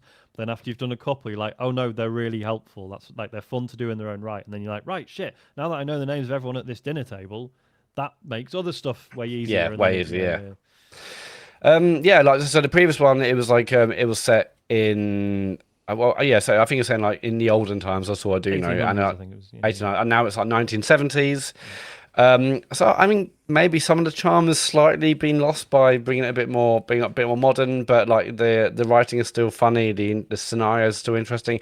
So I didn't finish that first one, but this is still. It's still about the Golden Idol, and there are kind of some references to the previous game, and there is kind of like in the menus where you're going for each of these chapters to complete stories which aren't really related to the old Idol at all. There are a couple of little things in and around that menu system which refer to the old game, so clearly there's like a kind of meta narrative as well. But yeah, I'm loving playing this game again. I mean, like I said, I kind of wish I had it on like a dedicated like console rather than my phone, because it's a bit annoying with all the things coming on. But yeah, I love it. It's really satisfying. It's the right level of complexity. Like there are hints, and I kind of don't really like using the hints, but it helps you as much as possible with each of the hints. There are kind of categories of, oh, do you want to try and find everyone's names? Do you want to find, why someone may have been killed in this particular scene? You're trying to find out who bid for this certain item in this auction scene. And it's okay. Well, here there are 3 different layers to this. This one is like, this should give you enough of a hint. Oh, you want more? Okay, we'll be a bit more explicit about this hint. And then by the end, it's like, look at number 1 and 5. That's basically who you're looking for. So I think the hints is really, really good. When you have tons of these words and you're trying to put them into this kind of like Mad Lib style, sentence. Until you've added all of them, you don't know if you're right or wrong. And then if you've got maybe just like, if they're all right, obviously it'll go green. If there's more than 4 wrong, it'll just go red. But if there's just a couple right, a couple left to go, it'll go yellow. So you haven't got too much to do if you want to solve it completely. And it's just really, really well written, really interesting. All the scenarios are quite unique. The complexity is ramping up, and I'm only on chapter 2, so I doubt I'm even barely halfway through the game. When you said, "Oh, what games do you miss on handheld, and what games have been missing out on?" For me, I know, look, these games still exist and everything, but this would be a classic 3DS game for me. Yeah. You know what I mean? Like, I tried playing the first one on my TV, but I don't like playing games like this on my television. Like, I like having them in my hands. Controller. Really. Yeah, it's not just that. It's also games where you're doing lots of reading. I'd rather have them in my hands while I'm reading them, and the phone's great and everything, but it's not something that I would play on my phone. I mean, if I was going to play anything on my phone at the moment, it would be Balatro, and I still haven't done that. But for the Switch or back in the day, 3DS and stuff like that was perfect for that sort of stuff. This really does feel like from that era, doesn't it? Like from what I've seen of these games, it feels like of that Professor Layton, Phoenix Wright sort of era. Yeah, 100%. Yeah. Yeah. I mean, so I played the previous one on Xbox and had the controller, and it's quite fiddly. There's more. It feels like there's more windows that you're looking at right now, more things that can be happening on screen, but there's like nice little like shortcuts. We can basically hide all the windows or bring them back. And yeah, just playing on the phone, it is nice to be able to like swipe and tap all the various buttons. It feels a bit easier than a controller, but I still think this feels like a game that's built for mouse and keyboard. It feels like that would probably be the most natural. But I think the phone is easier, nicer to play than it was on controller, because there's a lot less kind of having to scroll. Just obviously move your finger and tap where you need to get to. But yeah. I'm really loving it so far, and I'm going to keep playing it. And it's just, nice to, spend 15 minutes trying to work out one part of the puzzle, going away and coming back. And it's a great little kind of, you've got 15 minutes or 5-10 minutes with a coffee. You can do a couple of things and move on to the next one. Yeah, great. I know you don't like puzzle games, James, but did you try the previous one of these?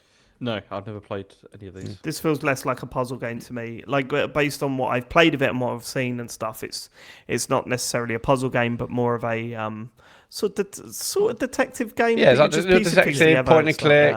It's it's a puzzle game in a very literal sense, but yeah, that Right, it right. doesn't feel like you're not sliding tiles around. You're not No. Yeah. spotting patterns. Like it's all situations. Like it's all context stuff, which So I it's think like- makes it more compelling. It's more of a point and click, right? Rather than Yes. a. Yeah. Okay. Yeah. It's out on Switch as well, right? This. Yep, Switch, yeah. Was it? It's on everything, really. But yeah, I mean, maybe try it on Netflix Games, James. If you like it even a little bit, then yeah, maybe go for the Switch version. But yeah, excellent so far. Loving it. I'm so glad there's another one at least out. Cool. It's made me go back to the first one. Tell you what, I didn't expect. So I started. So obviously the first one's on Netflix. So I started playing it on my iPad, and then today I was like, man, I really want to carry on playing it, but I think my iPad's in a drawer somewhere, and I've forgotten. I was like, shit, probably needs charging. I'll play it on my phone. Oh, but shit, there's no way my save will carry across. Fucking did. So right. Netflix, independent of iOS or Apple, must have its own cloud save stuff going on, which is nice. That's nice. Shame Yeah, they sacked a bunch of people who were working on the game stuff. So that's little innovations like that are probably going out the window pretty soon. It's all right. But, It's all yeah. going to be done by AI. That's what I No, said. that's true. Yeah, it's going to be fine. But yeah, a huge recommendation, and I'm excited to play more, and hopefully I get it finished by next week. Sick. James, tick. Matt, tick. Sean? Hello? Question mark. So I finished Life is Strange Double Exposure episode 1. Yay! Spoiler cast, I go. So yeah, spoiler cast en route. Choo choo. So when we say en route, we're still going to play all the episodes so and record them all and then release them at a later date. Yes, We're not so going won't be out anytime soon. No. Necessarily. I don't know if I want to know what you think of it, because we're going to we can save it if you want, bonus I don't show mind. soon. Did We should you enjoy definitely it? Save it. We should No, definitely yeah, save we it. don't save it. we let's can save hear it. a little bit, surely. I enjoyed it. Oh, 'cause okay, I good. was Excellent. I was dragging my heels a bit just because I'd heard people moaning about it, but then actually playing it for myself, it just feels good to be back, doesn't it? Yeah. It does, You know what I mean? doesn't it? It's just, it's. Yeah. I'll save. I've got a bunch of questions for you about that game, but I'll save them for the spoiler cast, because why not? People don't really care about us talking about that game outside of those. It is just us, though. But I'm glad you enjoyed it. I'm looking forward to, I am looking forward to playing the rest of that game. So that's yeah, for sure. Yeah. So is Rachel. Yeah, so am I once we get the next episode, this first episode recorded. yeah. So I've also been playing Flight Simulator 2024. How strange. I was talking about this to a bunch of work colleagues today, and I thought, is this out? Is it? It is. Well, this also had a disastrous launch, didn't it? Oh, did it? Yeah, What? yeah. Well, just Yeah, like it's like servers went up for the first day. Oh, and... that's right. The servers getting hammered. Yeah, getting hammered. Well, because this is so. Obviously, the first thing people have been asking about this is like, why is this a sequel? I don't really know. I think it's probably more back-end tech stuff that doesn't necessarily. The last one ended on register such to a me. major cliffhanger that you had to find out what happened to the Boeing 747 to really get them. One.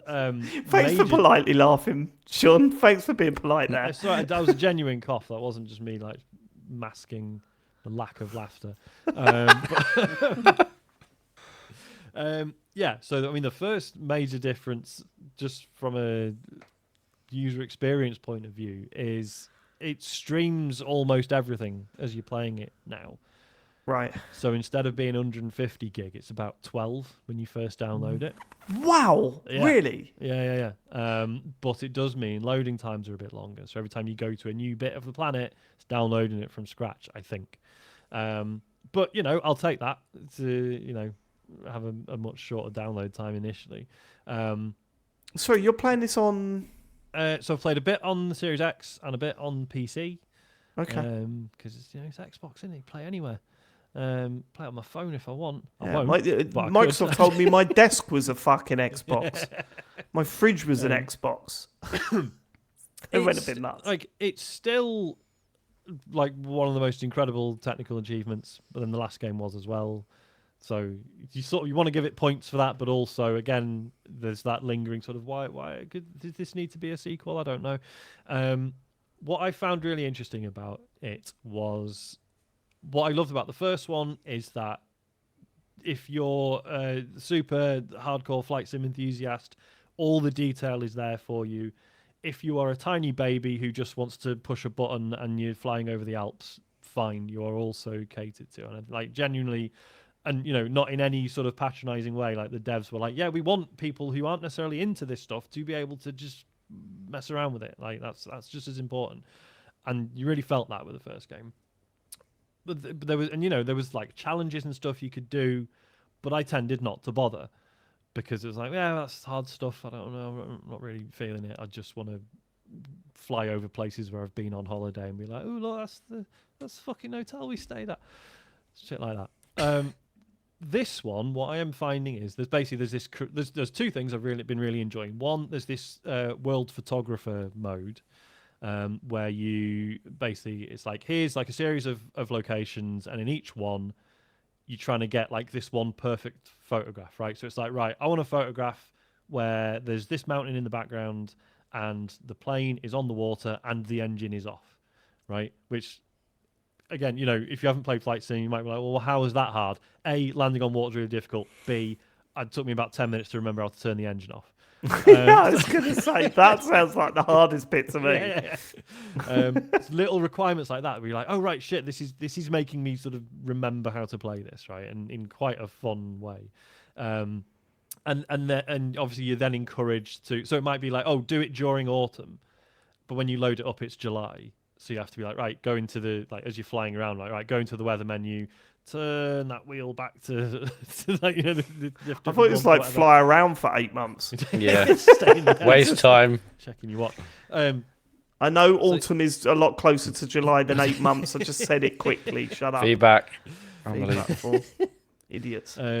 So again, it's encouraging you to play around with not just the systems of flight, but the weird stuff outside of that, changing the weather, time of year, stuff like that.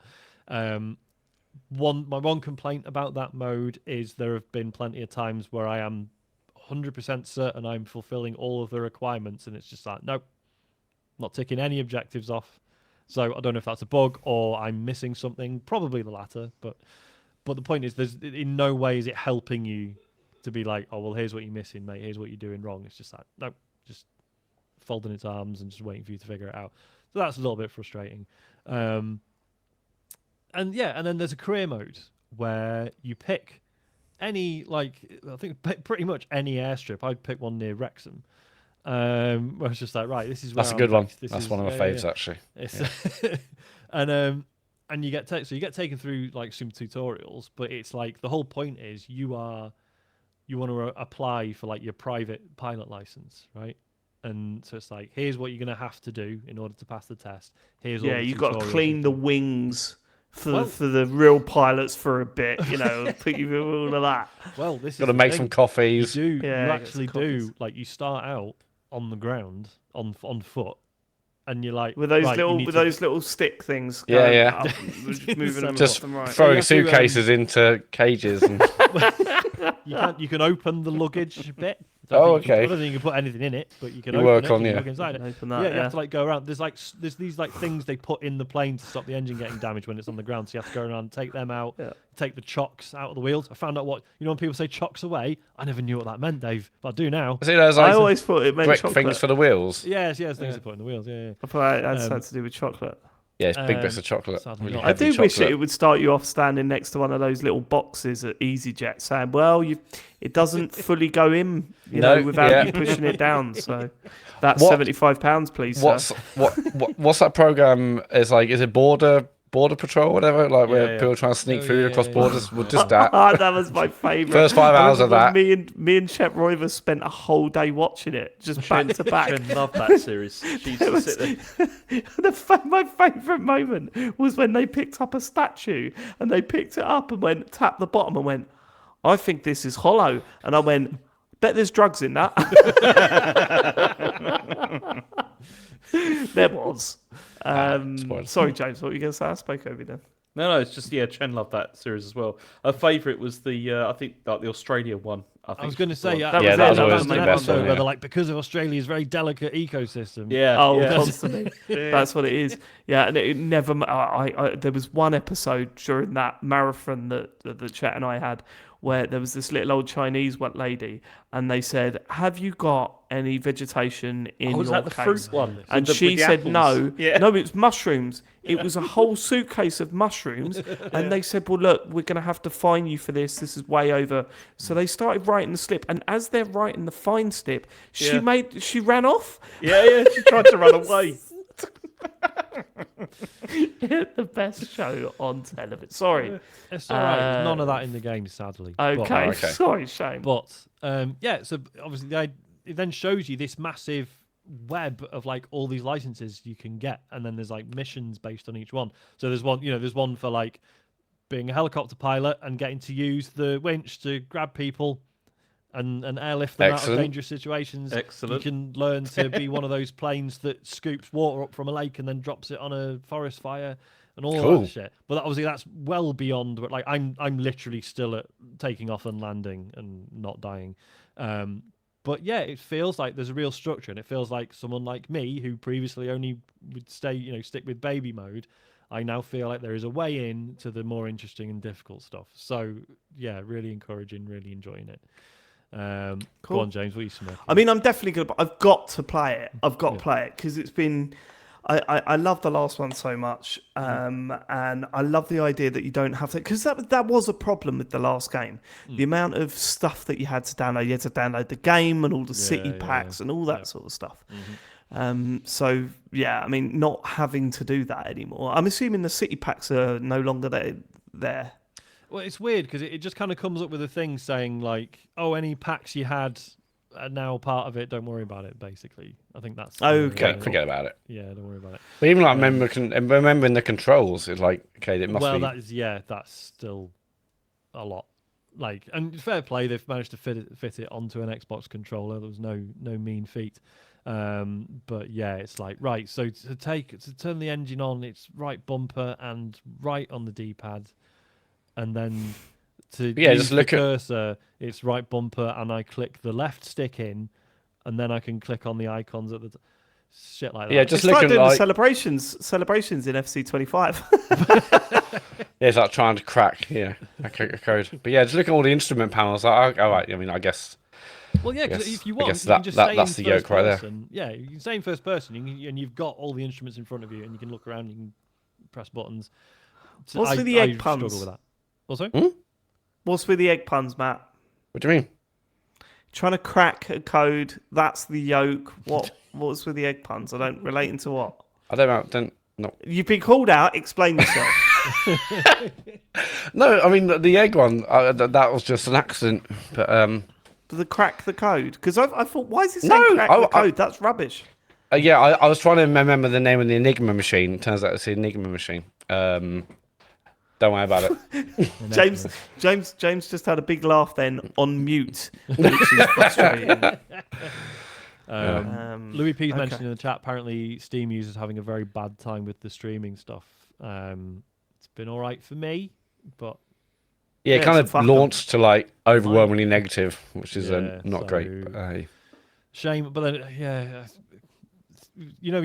I'm not saying like consumers should expect this. They should expect the game to fucking work, but also zero surprise to me that the game entirely running on streaming tech is falling over, I guess. Yeah, I think I would rather just do a hefty download up front than... There's something to be said for it, isn't there? But, I mean, obviously I don't know what they're doing, but yeah. I wonder if they have stats that prove that it's like, look, this many people are downloading the full 150 gig and then playing it for 10 minutes and never again. Like, and and also causing more load overall than... because it was you could stream it. You could stream it entirely on Game Pass. You could stream it on Game Pass, couldn't you? So this is maybe like they're like actually lots more people did this, and more people actually got into the game or further into the game because it didn't have that huge download up front. So maybe the data suggests. Well, maybe they're just worried that if it was like a full download, it would be like 300 gigs at this point. Maybe, yeah. Microsoft already have another 300 gig game on their hands. Let's not add to that. Yeah, I remember my annoyance of the previous one. I was like, oh, it's actually not that long to download at all. Oh no, I've clicked a menu. Fuck, it's another 100 gig.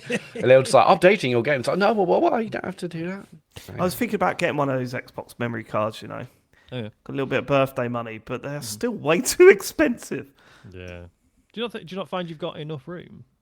I'm always deleting stuff, and I barely pay anything. I'm always deleting stuff as well. Well, Remember, So we've got like 2 FIFA games on our thing because I've Right. got the one that I play and the one that Harry The plays when. with his friend. The one because obviously not all his friends have just have access to that to the new FIFA. So they play the old one as well. He's got 2 Forza Horizons downloaded. Oh, bloody hell! Yeah. Yeah, I know, it's a fucking nightmare. But there must be. I mean, I know I should probably Google this before saying this, but The when. there must be now other options which aren't just those like standard Microsoft ones. I know another Yeah, there's- manufacturer did the other ones, but can you not just put like a a standard NVMe drive in like a different case The and it will work? WD Black. WD Black was the other memory one they card made, yeah. is £114 for 1 terabyte. Fucking hell. I mean, I think the original Xbox one launched at 200 quid for that, didn't it? So, no, that's only 512. So, it is better price wise, but still a lot of money. Yeah, it's way too much, especially compared to like PlayStation. You just buy a M.2 Well, yeah. drive. Yeah. The only thing that's stopping me from doing that, because I was thinking about doing that for the PlayStation as well, because that's an even smaller hard drive, isn't it? Yeah. The only problem with that is that you read the advice, and they posted up. It was like 70 quid for like 2 terabytes on. It was like on Hot UK Deals, and someone put, "Does this work on the PlayStation 5?" And they went, "Yes, but I suggest you get this heatsink to go along with it." And I'm like, "I'm out. I'm done. I'm not interested." Yeah, because cool. some Okay, have it, so- some don't, and yeah. No, I don't yeah. think it is bullshit. I think is. I just you got do need a one- heat. I just got one that said it was for PS5 that had that as part of it. Yeah, it's yeah. Yeah. So you can get them with the heatsink attached, but Yeah. if you want to go cheap, then you buy them separately, and it's like way cheaper. How much I didn't know you upgraded that. How much did you pay? Yeah, I bought a 1 terabyte one I think last year, and I think that probably cost me about 60 quid. I think. Like Really? for a terabyte. That's yeah. really cheap. Yeah, it was in like some offer, like like deal time or whatever, but it was worth it. Deal time. Whenever you talk about stuff like that, I think he's lying because he's embarrassed about it. It was Well, in I'll be deal time. embarrassed about buying Hey, two because toys. it was on like some sort of deal time. It was Like, in what deal does time. that mean? It was deal time, David. He's shrugging, listeners. He's shrugging. It was deal time. It was posted in deal time by Jim, Steve. Yeah. Some people call it Black Friday, not me. No. Deal time. Baby. But you are looking at like like I don't the WD Black PS5 drives are 75 quid for a terabyte. It's way too expensive on Xbox. Shame. Yeah, real shame. I got one more. I mean, it is in the deal time, but chamber. that's Black Friday time, so you probably will Give get it- a banging give it deal to actually, me, David. So baby. I'm maybe just trying to have a look. maybe to keep see an eye what out. I paid for it. it's in a great deal time of year to be trying to find one. To be honest, isn't it?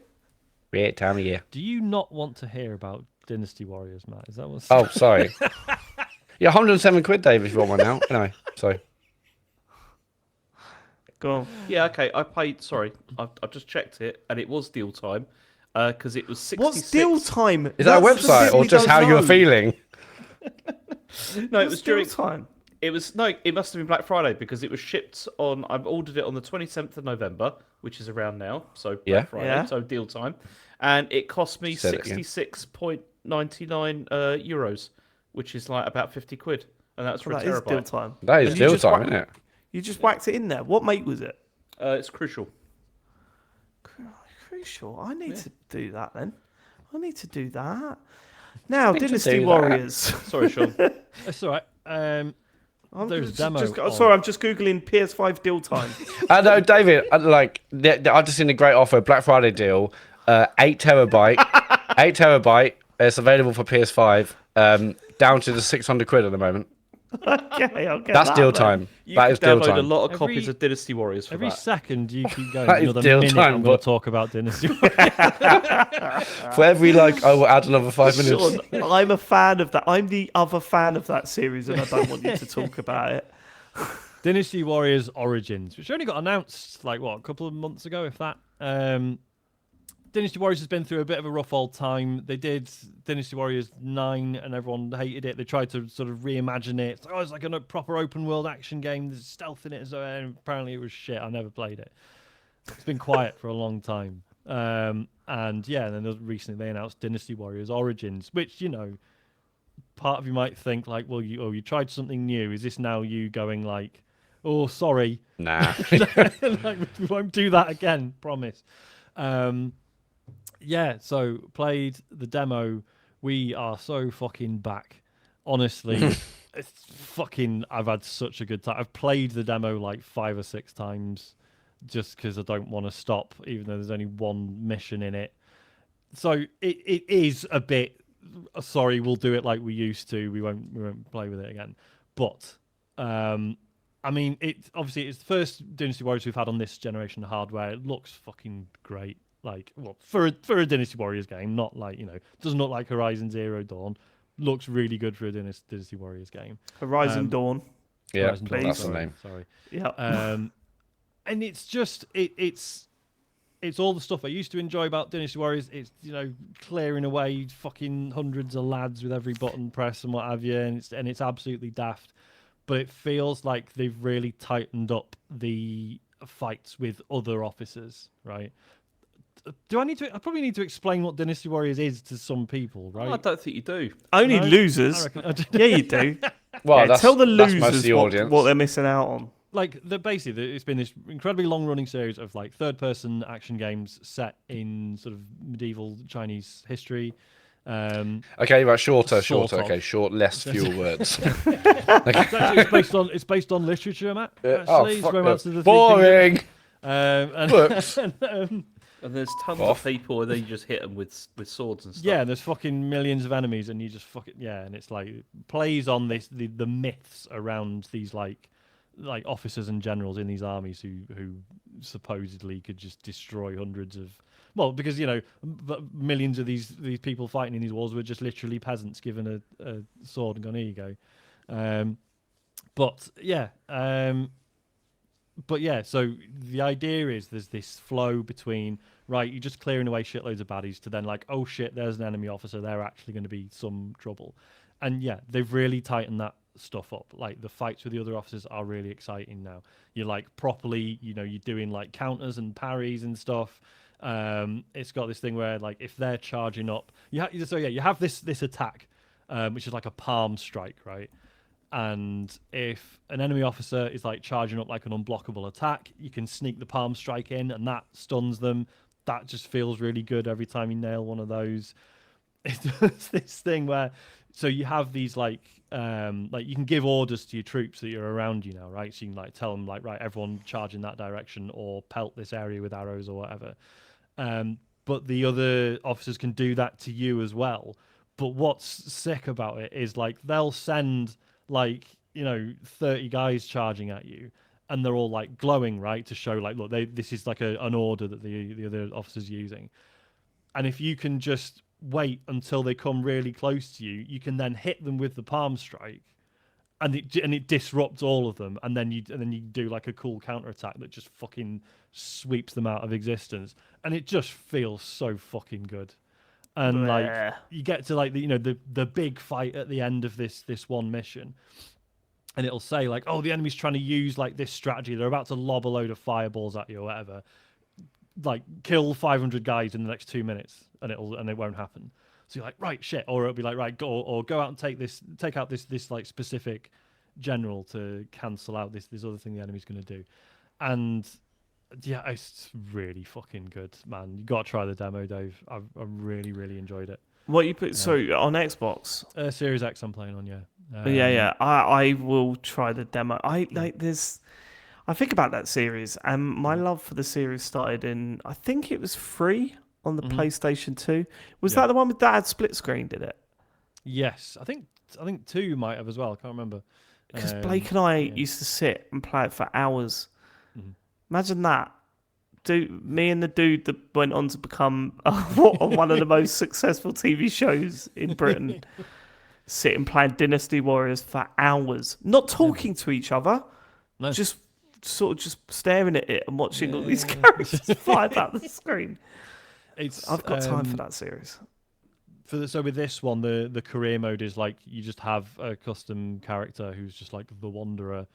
So you're not part of the story necessarily, but like even in the demo, there's like loads of different weapons you can choose from and stuff. Which is one of the reasons I've ended up playing it a bunch of times.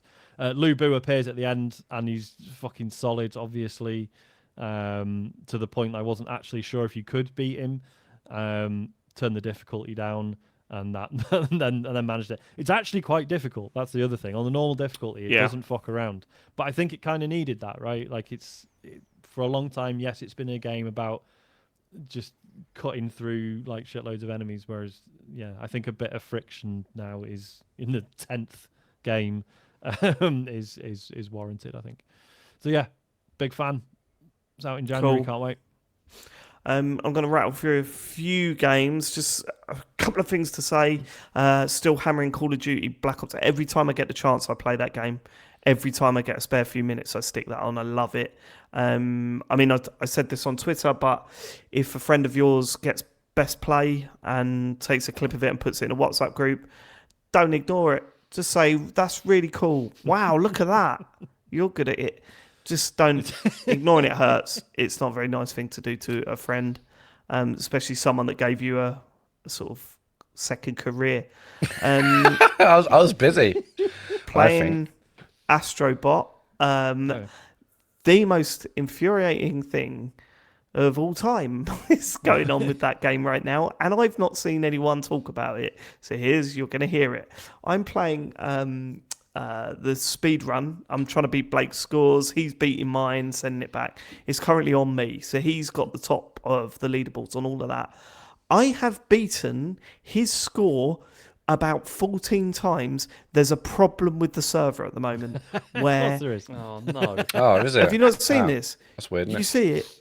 No, I've never tweeted seen the it. evidence, Matt. You could go I've check heard nothing about so it. you go check it out. You don't play games, Matt, so you wouldn't know. I got anything about it, I actually got quite a lot going on, David, in my life. So Did you? if it's okay with you, I'm not you really. keep bringing it up. I'm not though. sure if you're aware, It's- but you I've keep lost my bringing it job, up. and it's having quite. I broke my wrist, okay, mate. but It's also because you're tweeting. Do you know what? I don't give a fuck, Someone's on Matt. that. But me and my wife broke up this year, David. So I think you should actually, care. I think you should be a little bit more respectful. You should have I more will time to decide play how games, though. respectful Well, I should be.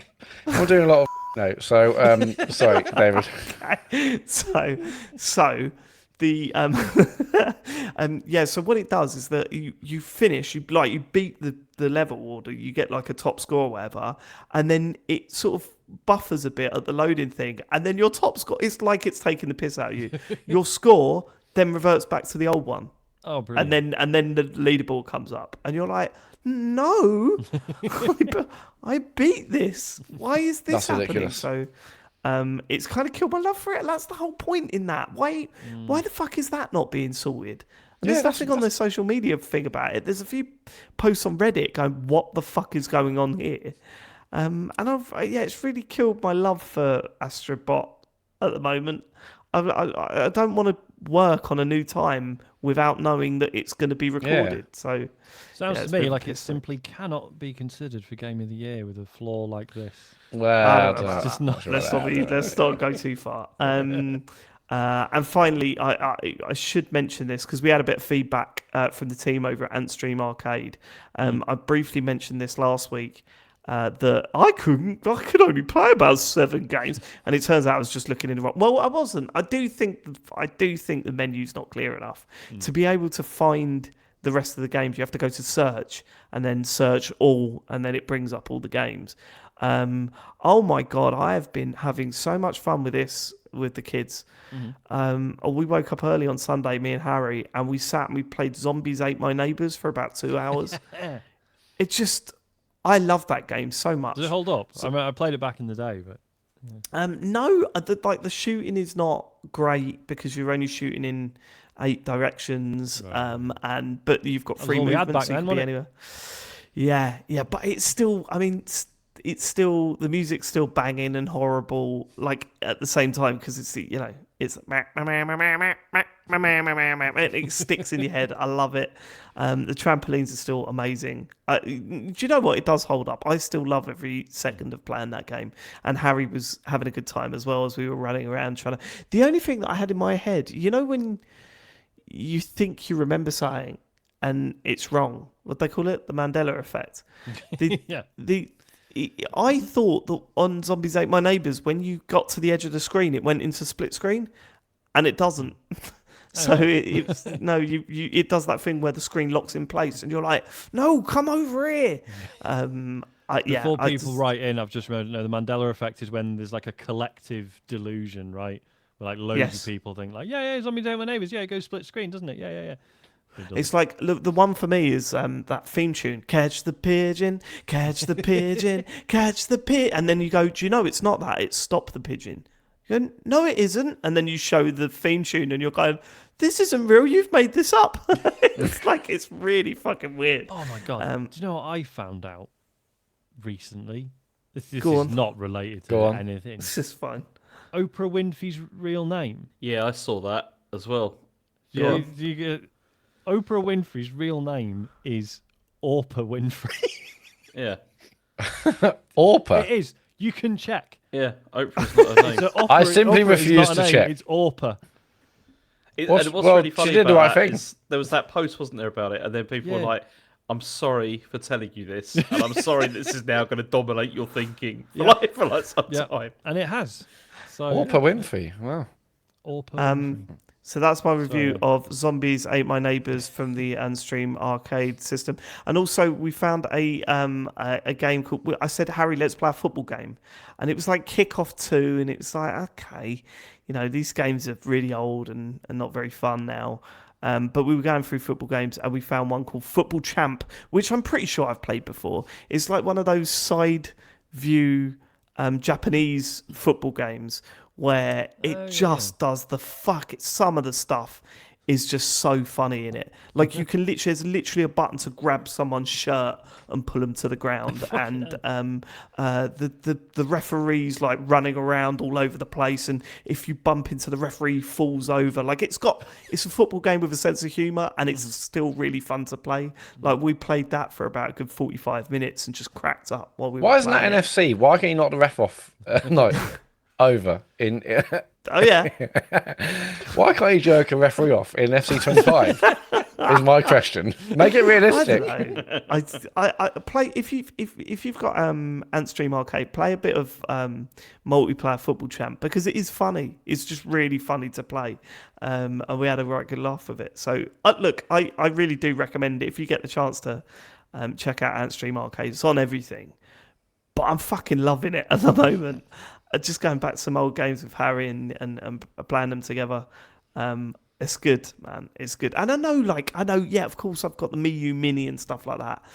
I know, this just feels like a little bit more accessible than that. Plus, it's having it on the telly, right? And having it on the telly and all that sort of stuff, yeah, for sure. Yeah, loving it at the moment. So that's what I've been playing. Should we do a few questions and get out of there? If you want to send us a question, go to tcgs.co/Dear TCGS. Codenamed Tommaso Gardino says every November I read November by Andres Kivara. Fuck, I should have checked the pronunciation of that before I tried to read it out. Kivirak, there we go. And last year I read A Christmas Carol for the first time. What book reading traditions do you have with your children? Are we about to let ourselves down as parents? Well, Elodie's off reading her own books now. Exactly. She's like reading a Skandar series of fantasy novels where her teacher's also reading them at the same time and having a race to read through his books. It's all very different. Rachel's 14. She doesn't want me to read her books anymore. Yeah, I didn't read. I haven't read books for Harry for a while, but I still have the tradition. I do the whole. Oh God, this makes me cringe. People are gonna hate me. I still read the last. Was the night before Christmas, on Christmas Eve before they go to bed. That's like the tradition that we've stolen from every American film ever. We do that. But also, there's that wicked book. What is it? I Want More Ketchup, Please. Oh, yeah, that's great. Yeah. I would... have you read that? Well, that's the one where... Well, yeah, I'm about to say spoilers for a kid's book. And when the bottle emptied and no more could be squeezed, Ruby screamed and screamed again, and then I'd stop, and Charlie screams at the top of his voice, "I want more ketchup, please!" So that's sort of. Yeah, why wasn't there a sequel? Given the taste change. She likes mayonnaise. Well, yeah, exactly. I wanted a mayo version. That is a spoiler. Yeah, that's what I was worried about. That is a spoiler. Oh dear. Yeah, and there was also with Harry. There was one where it was called, I can't remember what it was called. It was something about pirates, and it had a song at the end of every page, and it was the same song, and it goes, The ocean waves will roll and the stormy winds may blow. That's life at sea for me. Yo ho ho ho ho. And I would always at the start of it go, oh, oh, oh, and then see how long I could go before I ran out of breath. See that? I miss those times. I miss those times. We used to read Stickman because it was Christmassy. So in a sense, no, Stickman's a good one. That's a good one. This will be the first Christmas where we've got the book version of Auntie Donna's More Room for Christmas Pud book. None of you seen this? You're not Auntie Donna guys, are you? I mean, I've seen Auntie Donna stuff, but didn't know there was a book or other stuff mate. associated. Yeah. It's like Australian sketch. Yeah, sketch group. Yeah. Okay. You definitely would have seen some of their stuff, I bet. And yeah, basically they did this one video that was, the joke is, the weird sort of when someone offers pudding or dessert and people are like, oh no, I'm full, I couldn't possibly, but then they do, and it's all playing on that, and it's just a really funny Christmas video. Anyway, so they did like a family friendly edit of that and also like a kid's book version of it. It's really good. So I think hopefully that'll be an annual tradition for 2 years before Isaac gets over it and then doesn't find it anymore. Maria Mendieta says, Dear TCGS Codex, in honour of the recent Life is Strange chat, I would like to ask you about extreme empathy, specifically empathy for consoles and what they go through at the hands of players. If your stomach were cursed to turn into a functioning cartridge or disc slot like the guy in Videodrome, which console's loading chamber would you choose to be installed in you, keeping maintenance, pain, and the use of brute force in mind? Keep up the incredible work. Sincerely, Maria. See, my immediate response to this would have been like the NES top loader, but then also they break all the time, from what I remember. So that's probably not a great choice. Yeah, I was thinking about the PS1. Like, I love that little thing that pops open at the top, but also, for the most part, when you got to a point, you had to turn the fucking thing upside down for it to work. So I don't really like that idea. I don't know what the answer is to this. Could I have the Wii one so that it glows blue when I get a notification? Yeah. Well, your entire stomach just the whole blue. thing. Why not? That'd get annoying though, wouldn't it? Especially if you were like wearing like a white T-shirt, like walking around and suddenly it all starts glowing that's blue. That's what I want. I want to show it off. Yeah, great at Christmas though. Yeah. I'm not nicking this, Louis, but you're absolutely right. The DS Lite, when you press the card down, but also, if there were times where I didn't fully press it in and it would just ping out into my bedroom, like the thing, it was just like ping somewhere, and you go, oh, for fuck's sake, where's that gone? I'll tell you what I wouldn't want would be the Switch one, because like it's got that horrible sort of like rubber thing over the top of it that's really irritating to pull. Yeah, I fucking hate that thing. I hope they get rid of that. It's awful, that thing. Yeah. Also, the 360 one. Do you remember the original 360? After about 2 years, it would like really struggle to close. Yeah. My 360 one went so that it was like you had to leave a disc in it, because if you didn't leave a disc in it, it wouldn't eject anymore. If there was nothing in the disc tray and it was just like really, and it's like you'd sit there and just keep pressing it, and then eventually it would open. But if there was a disc in there, it would always open. It was. It weird. still amazes me that I got away with using the swap tool on the PS2. Did you guys ever do this? yes. So for those who don't know, ask your parents.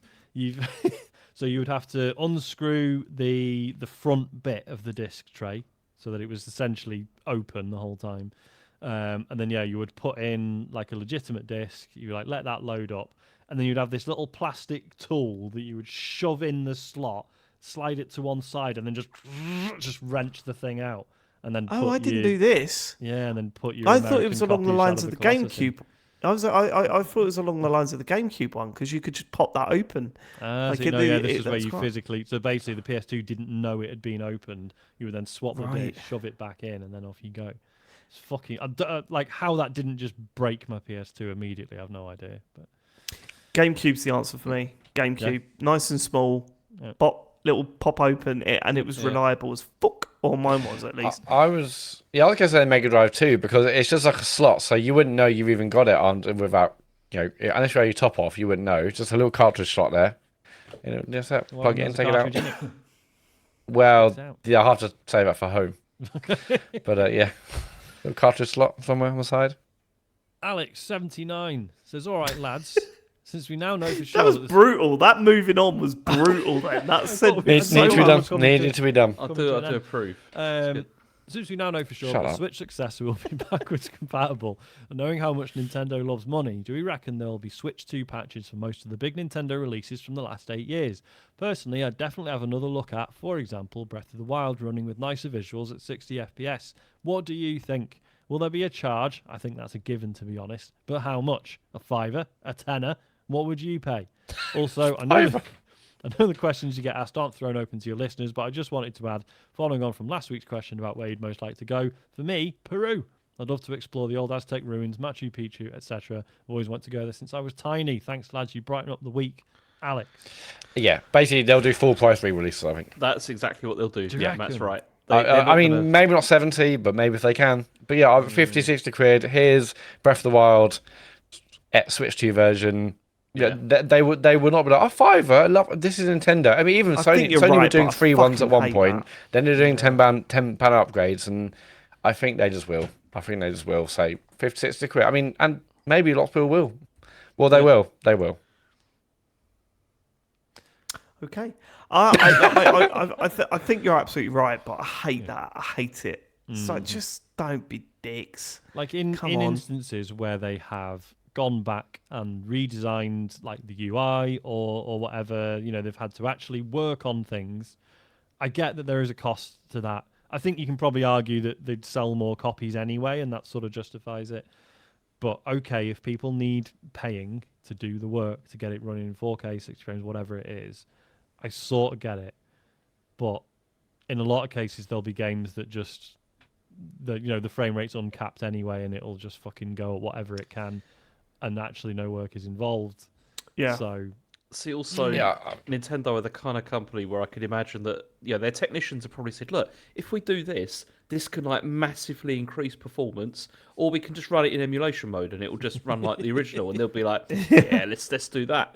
But I can, yeah. Go on, sorry. I can see his console launching with, a new Mario Kart, a new 3D Mario, and Breath of the Wild in like the new, the Switch 2 version. I could fully see that being like a They big. can't launch with that.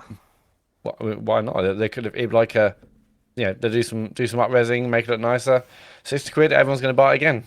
I think they probably would. I don't know if that's something you'd launch with. I think that's something that you do a little bit later down the line to fill some gaps. Yeah. They've got launch. They'll launch with. It's Metroid. Maybe actually, what we saw of Metroid this year wasn't exactly mind blowing, was it? No, but I reckon 3D Mario and Mario Kart. I think I'd be blown away if we don't have them for launch. They won't launch with those. There'll be launch window, as they always say, but they won't be like day one there, like those One things. of them will. But yeah, but we had like one of them might be. Yeah. I think 3D possibly. Mario on day one. I still think we're looking at a Odyssey 2. I think that would be a launch game. I think that's probably what they'll go with. You don't reckon it'll be a totally brand new 3D Mario? I mean, we haven't had a brand new 3D Mario game totally unique for a while. I reckon that seems. Surely that's the thing they'll launch. That'd be how exciting that'd be. New Nintendo console and a brand new 3D Mario on the same day. That's what you want. Yeah. Because we've had other additions to previous games and re-released on Switch, but a fully brand new 3D Mario game. I reckon that's surely. Yeah, what I don't know. It's interesting because of Bowser's Fury. Was that an indication what direction they were going? I don't know. I just think Odyssey 2 is an easy win and probably a cheaper one too. Do you know what I mean? I've had long enough to work on it. No, and it's been ages since that came out. Yeah. I mean, if they did that, like that would definitely be a Switch and Switch 2 thing, wouldn't it? Yeah, there won't be an exclusive. Like, whereas they could put Odyssey 2 out now on Switch and sell to 150 million consoles, or just put it out on Switch 2. So that's the thing. I think I don't. But I don't will know we if get any exclusives? Are they going to do that? Are they going to do that? A Switch and a Switch 2 thing? Well, they have done before. They've got 150 million but they have consoles. done It's before mad for when them the not last- to. Yeah, but they also want to get those 150 million people to upgrade to the next one. Yeah, but they know that'd be a bit of a longer thing. I mean, but like when they in the past when they've done like a high-profile sort of cross-gen release, it's been a game that we knew about for a long time before the new hardware. Yeah, right. And, So you know Metroid? what I mean? Metroid could possibly be the one, but again, from what we saw of it this year, I'm like, let's put that away for a few years. Yeah, or tell me that was just the Switch footage and Switch 2 actually looks decent. Yeah, I just can't imagine him saying.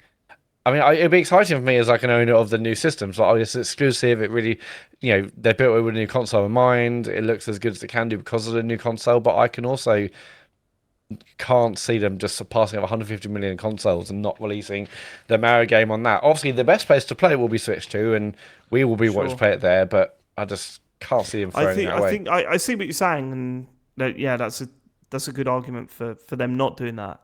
But part of me does think they've got a very, very hard task to turn those 160 million Switch users into 160 million Switch 2 users. Yeah. I mean, I don't think tough. they will. I don't think they will. I don't think they will either. Because I think the Switch has been a bit like some of their previous consoles, where I'm not saying it's like a flash in the pan kind of thing, but it's like one of those sort of, it's had a massive success, but following that up is almost impossible. It's almost impossible, but I think more importantly, it's a victim of its own success, because people will still be happy to use their Switch in 2-3 years' time. Yeah, they will, and their kids, they'll be happy for their kids to still be using their Switch that they're used to. It's battered. You're not paying more money for it. It's got the games that they'd be happy with the old one. Yeah, that's what I said. Like I said to Joe, was like, "Are you gonna let the kids play the new Nintendo?" I was like, "No, not for a while, because look at the state of the fucking Switch. Yeah. Like it's absolutely on the smashed telly, to pieces. fine, obviously, but yeah, he's not having it out the dock anytime soon. Like it's Assuming nuts. it docks, who knows? but more importantly, I think parents are and kids would be happy to play it because it's got those games that they have regularly playing and really enjoying it. I just think the transition is a bit of. It's a tough task, right? And I think if they're starting to say, "Hey, buy our games on either of them," there's that sort of, there's got to be that balance there where you're thinking we don't want to ignore 160 million potential purchases, but at the same time, we also want these people to. At some point, we've got to only develop for one of these systems. Do you know what I mean? Because that's the way it goes. So we've got to get that fan base to cross over. And if you say Super Mario Odyssey 2 exclusive for the Switch, that is Switch 2. That is one big draw, isn't it? Yeah, like we said, because we're all fancy next gen boys, we forget that actually loads of stuff still coming out on Xbox One and PS4, because it's still 3/4 of the audience, right? Slowly people are being converted, but it's never overnight, and it makes sense to keep supporting the previous gen for quite a while. I wonder if this is the slowest conversion there's been of across generations. Wouldn't surprise me. Considering it's been one of the fastest selling PlayStations and all that, I wouldn't have thought so. The sales of the PS5 have been insane. So I think I don't think the transition has been. I think it's probably been slower in the past.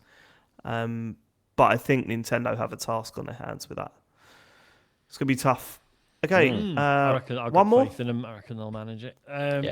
Yeah, one more. Julien says, "Hello, fellas. Dave's vitriol against Nuketown got me thinking. What do each of you think is the best multiplayer map in video gaming? If it helps stop prevarication, you can split it into deathmatch maps and non-deathmatch. Thanks and best. Thanks for all the best around. Facility in Gold now? No, it's absolutely Presidio in Rainbow Six, and Presidio is very good. Yeah. I mean, I love the airport in Modern Warfare 2. That was pretty. It's Presidio. End of. That's a good one, Matt. Blood Gulch from Halo. Halo, yeah. Yeah. That's another the Unreal Tournament with the 2 towers. Yeah. In space. That was brilliant as well, wasn't unbelievably it? good. What was the Battlefield one where it was like an island that was like a horseshoe shape? So it was really that was Battlefield 1942, wasn't it? Yeah, I think that I never played for D-Dust. but I played 1943, and I think they eventually added it to that. And it's just super I probably cool just got the number wrong. There's a very long. No, it's both. Sorry, is what I'm saying. I played it in 43. And it's because there's either a very long ground-based battle, or if one of you suddenly got a helicopter, sneaking over the water and just blowing shit up. It was just a smart, little relationship between 2 points that are actually very close together, but sort of inaccessible. Yeah, just thought it was cool. Like, I've always thought a good map has been a sort of relatively, what do you call it? Relatively asymmetrical map where, but disguised where it doesn't look. But then there's something like Zanzibar in Halo 2. There's something about that map where it is totally different at either ends, yet it feels like no one's got an advantage. And that's kind of mind-blowing, right? I've played loads of maps where they've been very different at both sides, at both spawn points or whatever. And you think, but I want to get that side. Like, we're going to lose now because we're this side. Whereas, like that, Zanzibar was incredible. Like, it was so wildly different. And it had so many little pockets in it that I think on the face of it, it shouldn't work. And it fucking does. Like, it really works, that map. It's great. Nuketown is not up there. Dreadful. Yeah, I said, D Dust from Counter-Strike is an all-time, that's for sure. I was never Counter-Strike guy. Oh, yeah. When Counter-Strike was like 1.4, 1.6 on PC, man, yeah, we hammered that at college. Cool. Great stuff. Presidio is very good, though, James. I'm not dissing you there. That is an all-timer, that. Really And Facility, GoldenEye, License to Kill. That's what we needed. That was another good one. Are we done? I think so. Okay, let's get to the socials. Matt Murray.